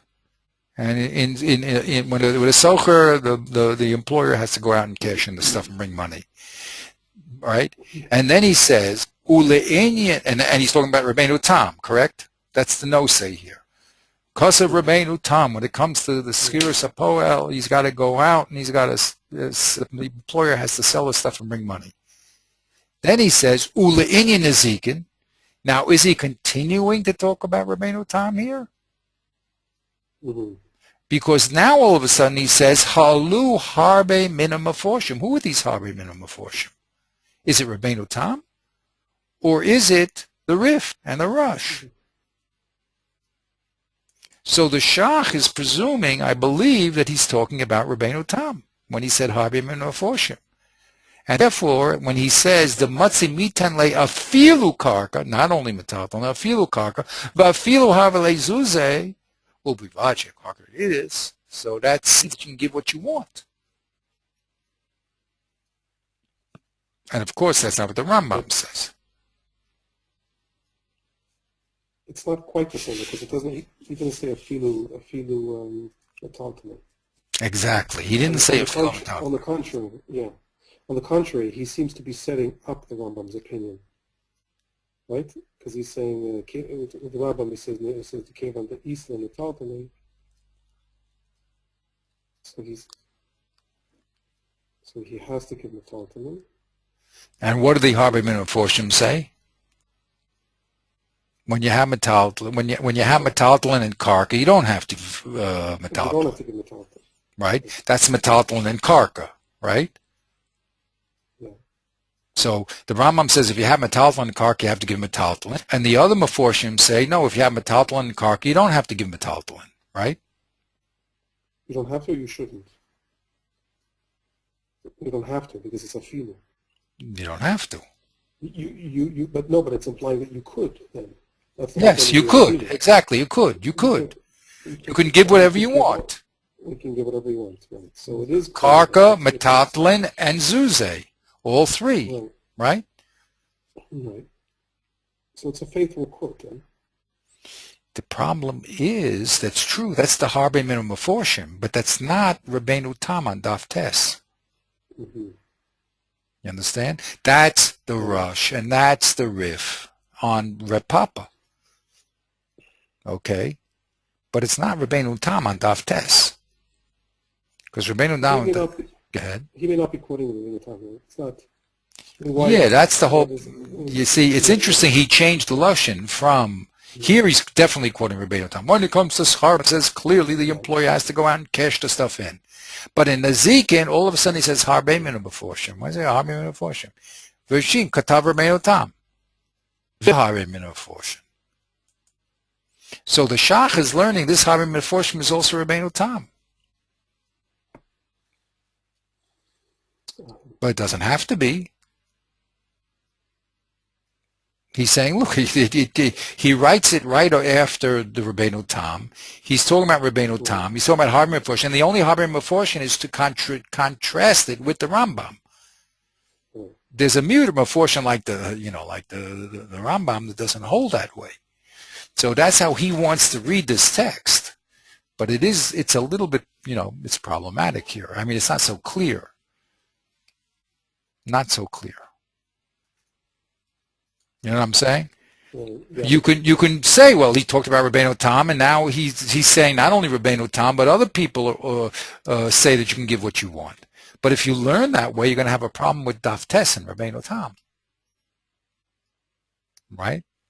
However, I'll tell you the pitron, the resolution here to that problem. He's going to bring us in a second. Other people quote Rabbeinu Tam. Remember, Margala Bapum de Rabbeinu Tam? Yeah. Not on Daf Tes. On Daf Tes it says Rabbeinu Tam wrote this in Sefer HaYosher, that there's the triangle. But he has another Rabbeinu Tam that says the Margala Bapum that the halacha is like Reb Papa. So it's very, very, very, very subtle what's being said here. Right? If the Nemuki Yosef is talking about the Margal Bapumba to Rabbeinu Tam, then this harbe mina meforshim includes Rabbeinu Tam, and it's just opposed to the Rambam. But if he's talking about the Rambam on Daf Tes, then it's not including the Rabbeinu Tam. It's including the Rush and the Rif. Okay, so it's again, what was the intent here of the Nemuki Yosef when he said harbe mina meforshim? Okay, but again, this is going to be let's say one shot in his proof that Rabbeinu Tam holds everything is equal, because he's going to say you can read it the way I'm saying. There's no force here. I'll show you other places where the Rabbeinu Tam says it mafarish. Okay, but definitely, no matter what you're going to say about Rabbeinu Tam, you see the Rambam holds clearly from the Nemuki Yosef that there's a preference of metalton over karka. That's clear. That no one is going to fight with. So all you people that are trying to take the Rambam and make him into an old world, Riff and Rush person, or Pumba the Pumba Margaret the Pumba Rabbeinu Tam, you're off the track. You see clearly what I'm saying to you, that the Rambam has to be read literally, that there's a precedent of metaltalin over karka. It's clearly written here in the Nemuki Yosef. That the Nemuki Yosef clearly says here. There's no ambivalence about that. That's clear.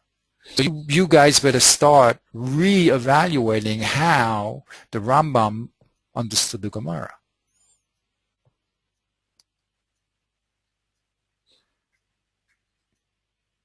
I'm forcing you to reevaluate. You must reevaluate here. You can't just walk away from this. I'm not making it up.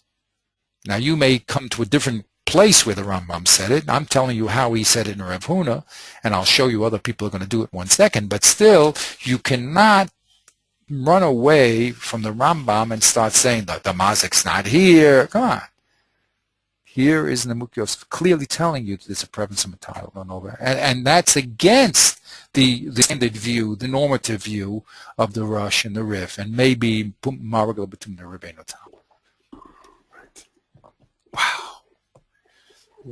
I mean, this is very subtle work here. This is not again a quick, 30 minutes. They have these daf yomis. In 20 minutes you get the daf. You know what I mean? Okay, I mean, this is not what's going on here. This is very, very subtle and carefully laid out understanding. All right. So, but whatever. I wish I'd put in more footnotes. Yes, exactly. These guys write without footnotes. They leave, right, exactly. They leave you to figure out all the sources. Oh, that's exactly it. That's what they do, because again, there's a type of writing which is called, my friend Rav Foyle, Sadin, he says in French, there's a phrase called dense writing. We don't have that in English. Maybe you heard it. Writing is dense. That means we say it could be deep or profound, I guess. We use the word profound. But there's another thing where the language is very condensed. That's why I always say E equals MC squared. It's a very condensed language. They write in a few words very, very subtle concepts. And with change of a word, minimum forshim, you're supposed to be able to catch it. We had shidduchim, you know what I mean? So there's this whole problem people have. You're not supposed to see about the shidduch, which turned out sometimes very, very bad. Very, very bad. But kids are, you should have caught the subtlety of what's being said. You know what I mean? I can't speak Lashon Hara, but subtly I will tell you the message. You know what I mean? So, the subtleties become sometimes so subtle that you don't get it. But these people are writing subtle. They're very scientific and very, very exacting. When that pen writes, it's not an extra letter, it's not an extra word. When he switched the language to Hari Min Forshim and didn't say Rabbeinu Tam, well, simply it's becoming more inclusive. He wants to say not only Rabbeinu Tam, but the other Meforshim. Or, other Meforshim, not Rabbeinu Tam, hold that everything is equal, even metaltalin. But of course, Rabbeinu Tam doesn't hold metaltalin as equal. He just holds kesef is equal to meitav. So anyway, that's what but you see, again, I talk about fair and unfair. Since I've read this many times, I can now appreciate the relationship of this sentence to that sentence. Okay, and the truth is, he says in Dark Gemara that he quotes a Gemara that says there's no comparison between 100 and 101 times reading a text in the Gemara. 100 and 101, because the language again is so subtle, and the variables are so fine that if you don't go over things many times, you miss the point. You miss the point. Because they're not talking in gross language. The Chazon Ish said that people think when they're reading a newspaper. It's not a newspaper where everything is spelled out very clearly and slowly. And here everything is a code. Everything is written in very brief language, and that brief language is filled with meaning, and you have to be in it to appreciate it. It's not meant for a layman, really. It's really a very the miracle of Rashi, I mentioned to him, is that children could read Rashi and they understand what he's talking about. But when you understand Rashi at this level, and he writes in the Mishnah, when it says Meitav, and he says, when you want to pay with land, he says, Im Ratzel Defroa. So that you already see Rashi is saying his parish in the Mishnah according to this whole in-depth understanding of the Gemara. His pen is writing conclusions from a lot of very, very deep learning that he has through Shas. And it's amazing, I say it's one of the miracles of learning Torah, that a young child can read Chumash and Rashi. Everyone can read Meitav Sedei or Meitav Carmel. What's the problem? And it's amazing that something so simple could be so deep and complex. And we're only talking about Peshat. What about Remez, Drus, Sod? You know? my friend Aaron Marcus, when I showed him that chart, he almost fell down, because you start realizing there's dimensions here being spoken about. That's only one. We're only talking about one layer of information. One layer. A simple thing. How to do a simple miss. Someone damages someone else's cow, and you want to pay back, and how do you pay back? Right? And it's so full of depth. Imagine the Ramazim and the Rush and the Kabbalah. Where is that going? You know what I mean? We can't even touch that. But I mean, that's Torah. That is Torah. There's nothing like it. I mean, it's the best-selling book in the world, and there's a reason why. It's the Kodesh Baruch who wrote it. It's easy to fall in love with the Torah. It's very easy. Someone wrote that it was a disgrace to call the New Testament a holy book, because it just doesn't compare literature. She's talking about literature. Literarily, it doesn't compare a Kihu Zeh to the Chumash. And that's just the surface literary level, just taking it as literature. You know what I mean? But that's because it comes from the hand of the Kodesh Baruch Hu. Most of the world is involved in the Torah, whether they call themselves Muslims or Christians. There's a certain amount involved in the Avodah Zarah, but meaning Avosenu B'Yadeinu. But there's a reason why it caught on, because it's Mao's book, the red, whatever that book he had, that red book. It lasted the red book. It lasted 40 years and was finished. Marx's manifesto, where the whole thing collapsed. It's a few million, North Korea. But I mean, who can write words that have lasted through the ages that everybody can relate to? Even a simple work, everyone can relate to it. It's remarkable, and only because it comes from Kodesh Baruch Hu. This is the hand of a Kodesh Baruch Hu writing, and that's why it has such a depth and such a lasting nature. And when you do the iyun here, as we're doing, you start seeing the depth of thought and the subtlety of thought. And that's part of the exercise is to appreciate that. Our Torah is not a nice little, what are those fables? What is that guy? Aesop's fables. Aesop's fable. By the way, he took a lot of things from Joshua too, by the way, but it doesn't matter. And it's not Ben Franklin either. You know what I mean? But all his wisdom. And you know something? The Birch Shmuel, when he thought about Shaloas Hanigori, he thought about Aristotle. That's the guy we're talking about. The highest level of human intellectual achievement is the beginning of where the Torah starts. Derech Eretz Kodem Torah. The highest level of human achievement is only the beginning of the Torah. But okay, Baruch Hashem. Anyway, what I was saying is that as we go into this more and more and the pieces become more and more familiar, then we're able to understand the more and more of the subtleties that are going on over here.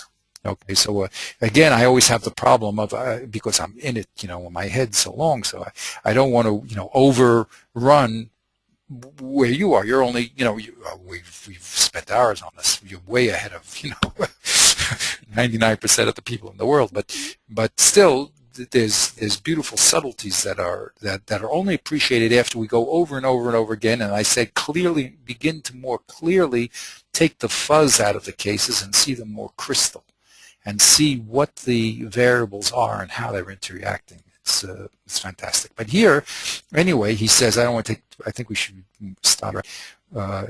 If you have to leave, right? I don't want to keep you up too late. Yeah, I should. Yeah. Yeah, but here we see, just for the here, he says, look, the Rambam meant what he said. Then Muki said, don't run away from it. Muki clearly says it. He is like karkom. That's what he said. Don't run away from that. And now he brings his own proof from this case of Yisomim. Okay. Oh, excuse me. Then he says, the Rambam said, that's the words. That's the simple meaning of the words. That's the second proof from the Lashon. First of all, Nemuch says it. Second of all, it's a simple pshat in the language. And third of all, the Rambam himself, this idea of the mazik being around, these puzzles, because the Yasim, we don't claim that. Now here, when he talks about Rabbeinu Tam, you see, he says, Emes, the Rush, and the Mordechai, and the other poskim, they say Rabbeinu Tam is Ein Tzarech Liten Metaltalin, Ella, Nosen lo mashiyirtze, omi karkao, omi taltalin. So I said that little sentence is not what we read in Rabbeinu Tam and Daf Tes. And he says this is what the Nemuch Yosef meant. He meant Rabbeinu Tam when he said the Shar Meforshim, which we said, yes, if the Shar Meforshim includes Rabbeinu Tam, that means all three elements are equal. Okay? But he does get Tosfos in Mocher Paris, you see, where, and here it is with a little click, where Tosfos does say, and here's the mark, right? Aval, benazikin afilu isle zuze matzi lesluke b'may the boy. Even if you have money, you can give anyone. Why? To call mile metaton meitafu, koreb papa revhu breder shua. Now this is again, we need time, because again, they're all subtle moves. It's not so simple. Okay, here's again a move. If we're going to set up like he's setting up, remember how he set up. He set up over here. His move is to set up Rav Huna as a hierarchy, and even if Tosfos is a double hierarchy of Kesev O Meitav, but that's not how he learns the Rambam. But here he's going to say that, according to Reb Papa, metaltalin is equal to Kesev. So if you say that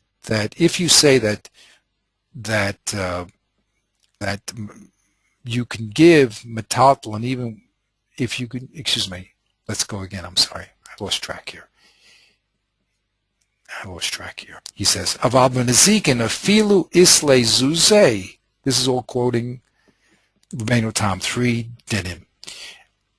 Benazikin afilu is, even if you have money, matzei saluke b'may the boy. You can get rid of your obligation to the nizak with whatever you want. To call mile meitav hu k'the Papa Rav Huna Bereder Reb Yeshua. Why? Because he says, and this is supposed to be Rabbeinu Tam, all of a sudden that all meitav is called good. So this is a very difficult Tosfos here, okay? Because Tosfos here, in tests, we have Rabbeinu Tam holding like Rav Huna. And all of a sudden here, we have this Margala Bapuma of Rabbeinu Tam, where he said you can give what you want. And he's holding like Reb Papa. Okay? So the Shach will say to you, look, we have a problem with Rabbeinu Tam because orally he said the halacha is like Reb Papa, and in his book he said the halacha is like Reb Huna. Okay, but there is a text here that says Rabbeinu Tam holds you can give what you want, and there's no, and the point being there is no priority of metaltalin over meitav. That's all he wants to show. Okay, it's only the Rambam that gives a priority of metaltalin over meitav, and the reason why is going to be based in Rev Huna, how they learned Rev Huna. Okay, because since and we're going to have to get, again, we have to go over this again, there's nothing we can do, but that's what's going on. We have to get more deeply involved in this subtle difference between the Rambam and Rabbeinu Tam and how they're holding Rev Huna. We know what he says in Rev Huna for the Rambam, but I'm not clear how he holds Rabbeinu Tam in Rev Huna. Okay, that's just a little point. Okay, but whatever, we can either go forward. It's not going to be critical. Maybe we should just go forward next time because he has other places where there's a precedent over metaltalin. He's going to show you that other people hold there's a precedent over metaltalin and they get it from Rav Huna. So maybe we'll do that next time, okay? I hope. Okay.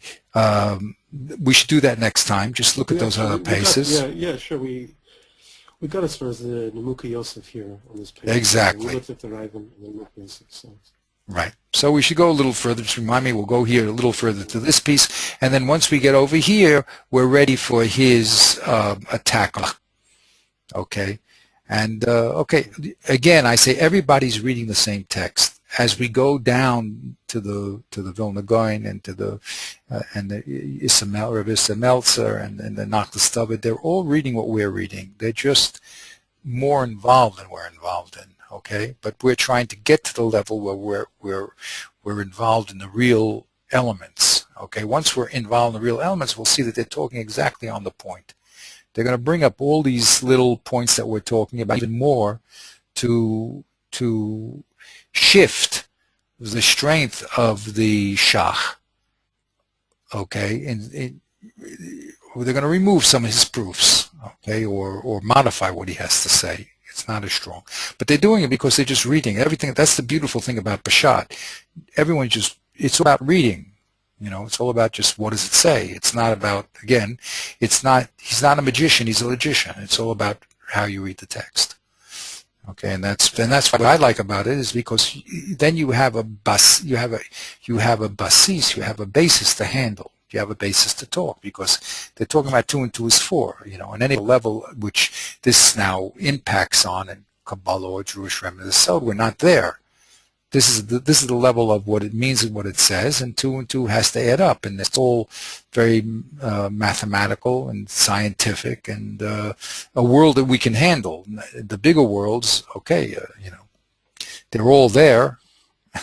They're all there, but it's harder to handle. This is a world that's easier for us to handle, and Baruch Hashem, it's a great world. Okay, so we'll stop here. Okay, and Bezat Hashem will get together. Now Wednesday is Yom Kippur. Yeah. So you want to learn after Yom Kippur? Thursday be great. Yeah, like Thursday, yeah. Yeah, Thursday the same time. Now we're on the now. Okay. The clock will be the same. Okay, but you know we should be in touch with each other. Just you better.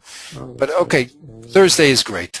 Let's make it Bli Neder for Thursday, and we'll push forward. Can you it's easier for me to start at 8:30. No problem. Is that possible for you if it's 8:30? Yes. Yes. Okay. Okay. Just so you want to wake up early, take my kids. Yeah. Vadai. No, 100%. You have to prepare. I'm doing Vasikin now. I love Vasikin. It knocks me out, but I love it. I just love it. It's like the perfect part of the day to do a tefillah. It just all the heavens are in the right position. It says it's in the Shulchan Aruch. It's like chatchila to do it, but it just messes up the rest of the day because you get exhausted. But, okay, whatever it is. But Bekitzer, so let's say 8:30 on Thursday. Okay, Bli Neder Bezat Hashem. Okay, Beseda. Have a great evening. Kol Tov. Okay, and Gmar Chasim Tova. Gmar Chasim Tova.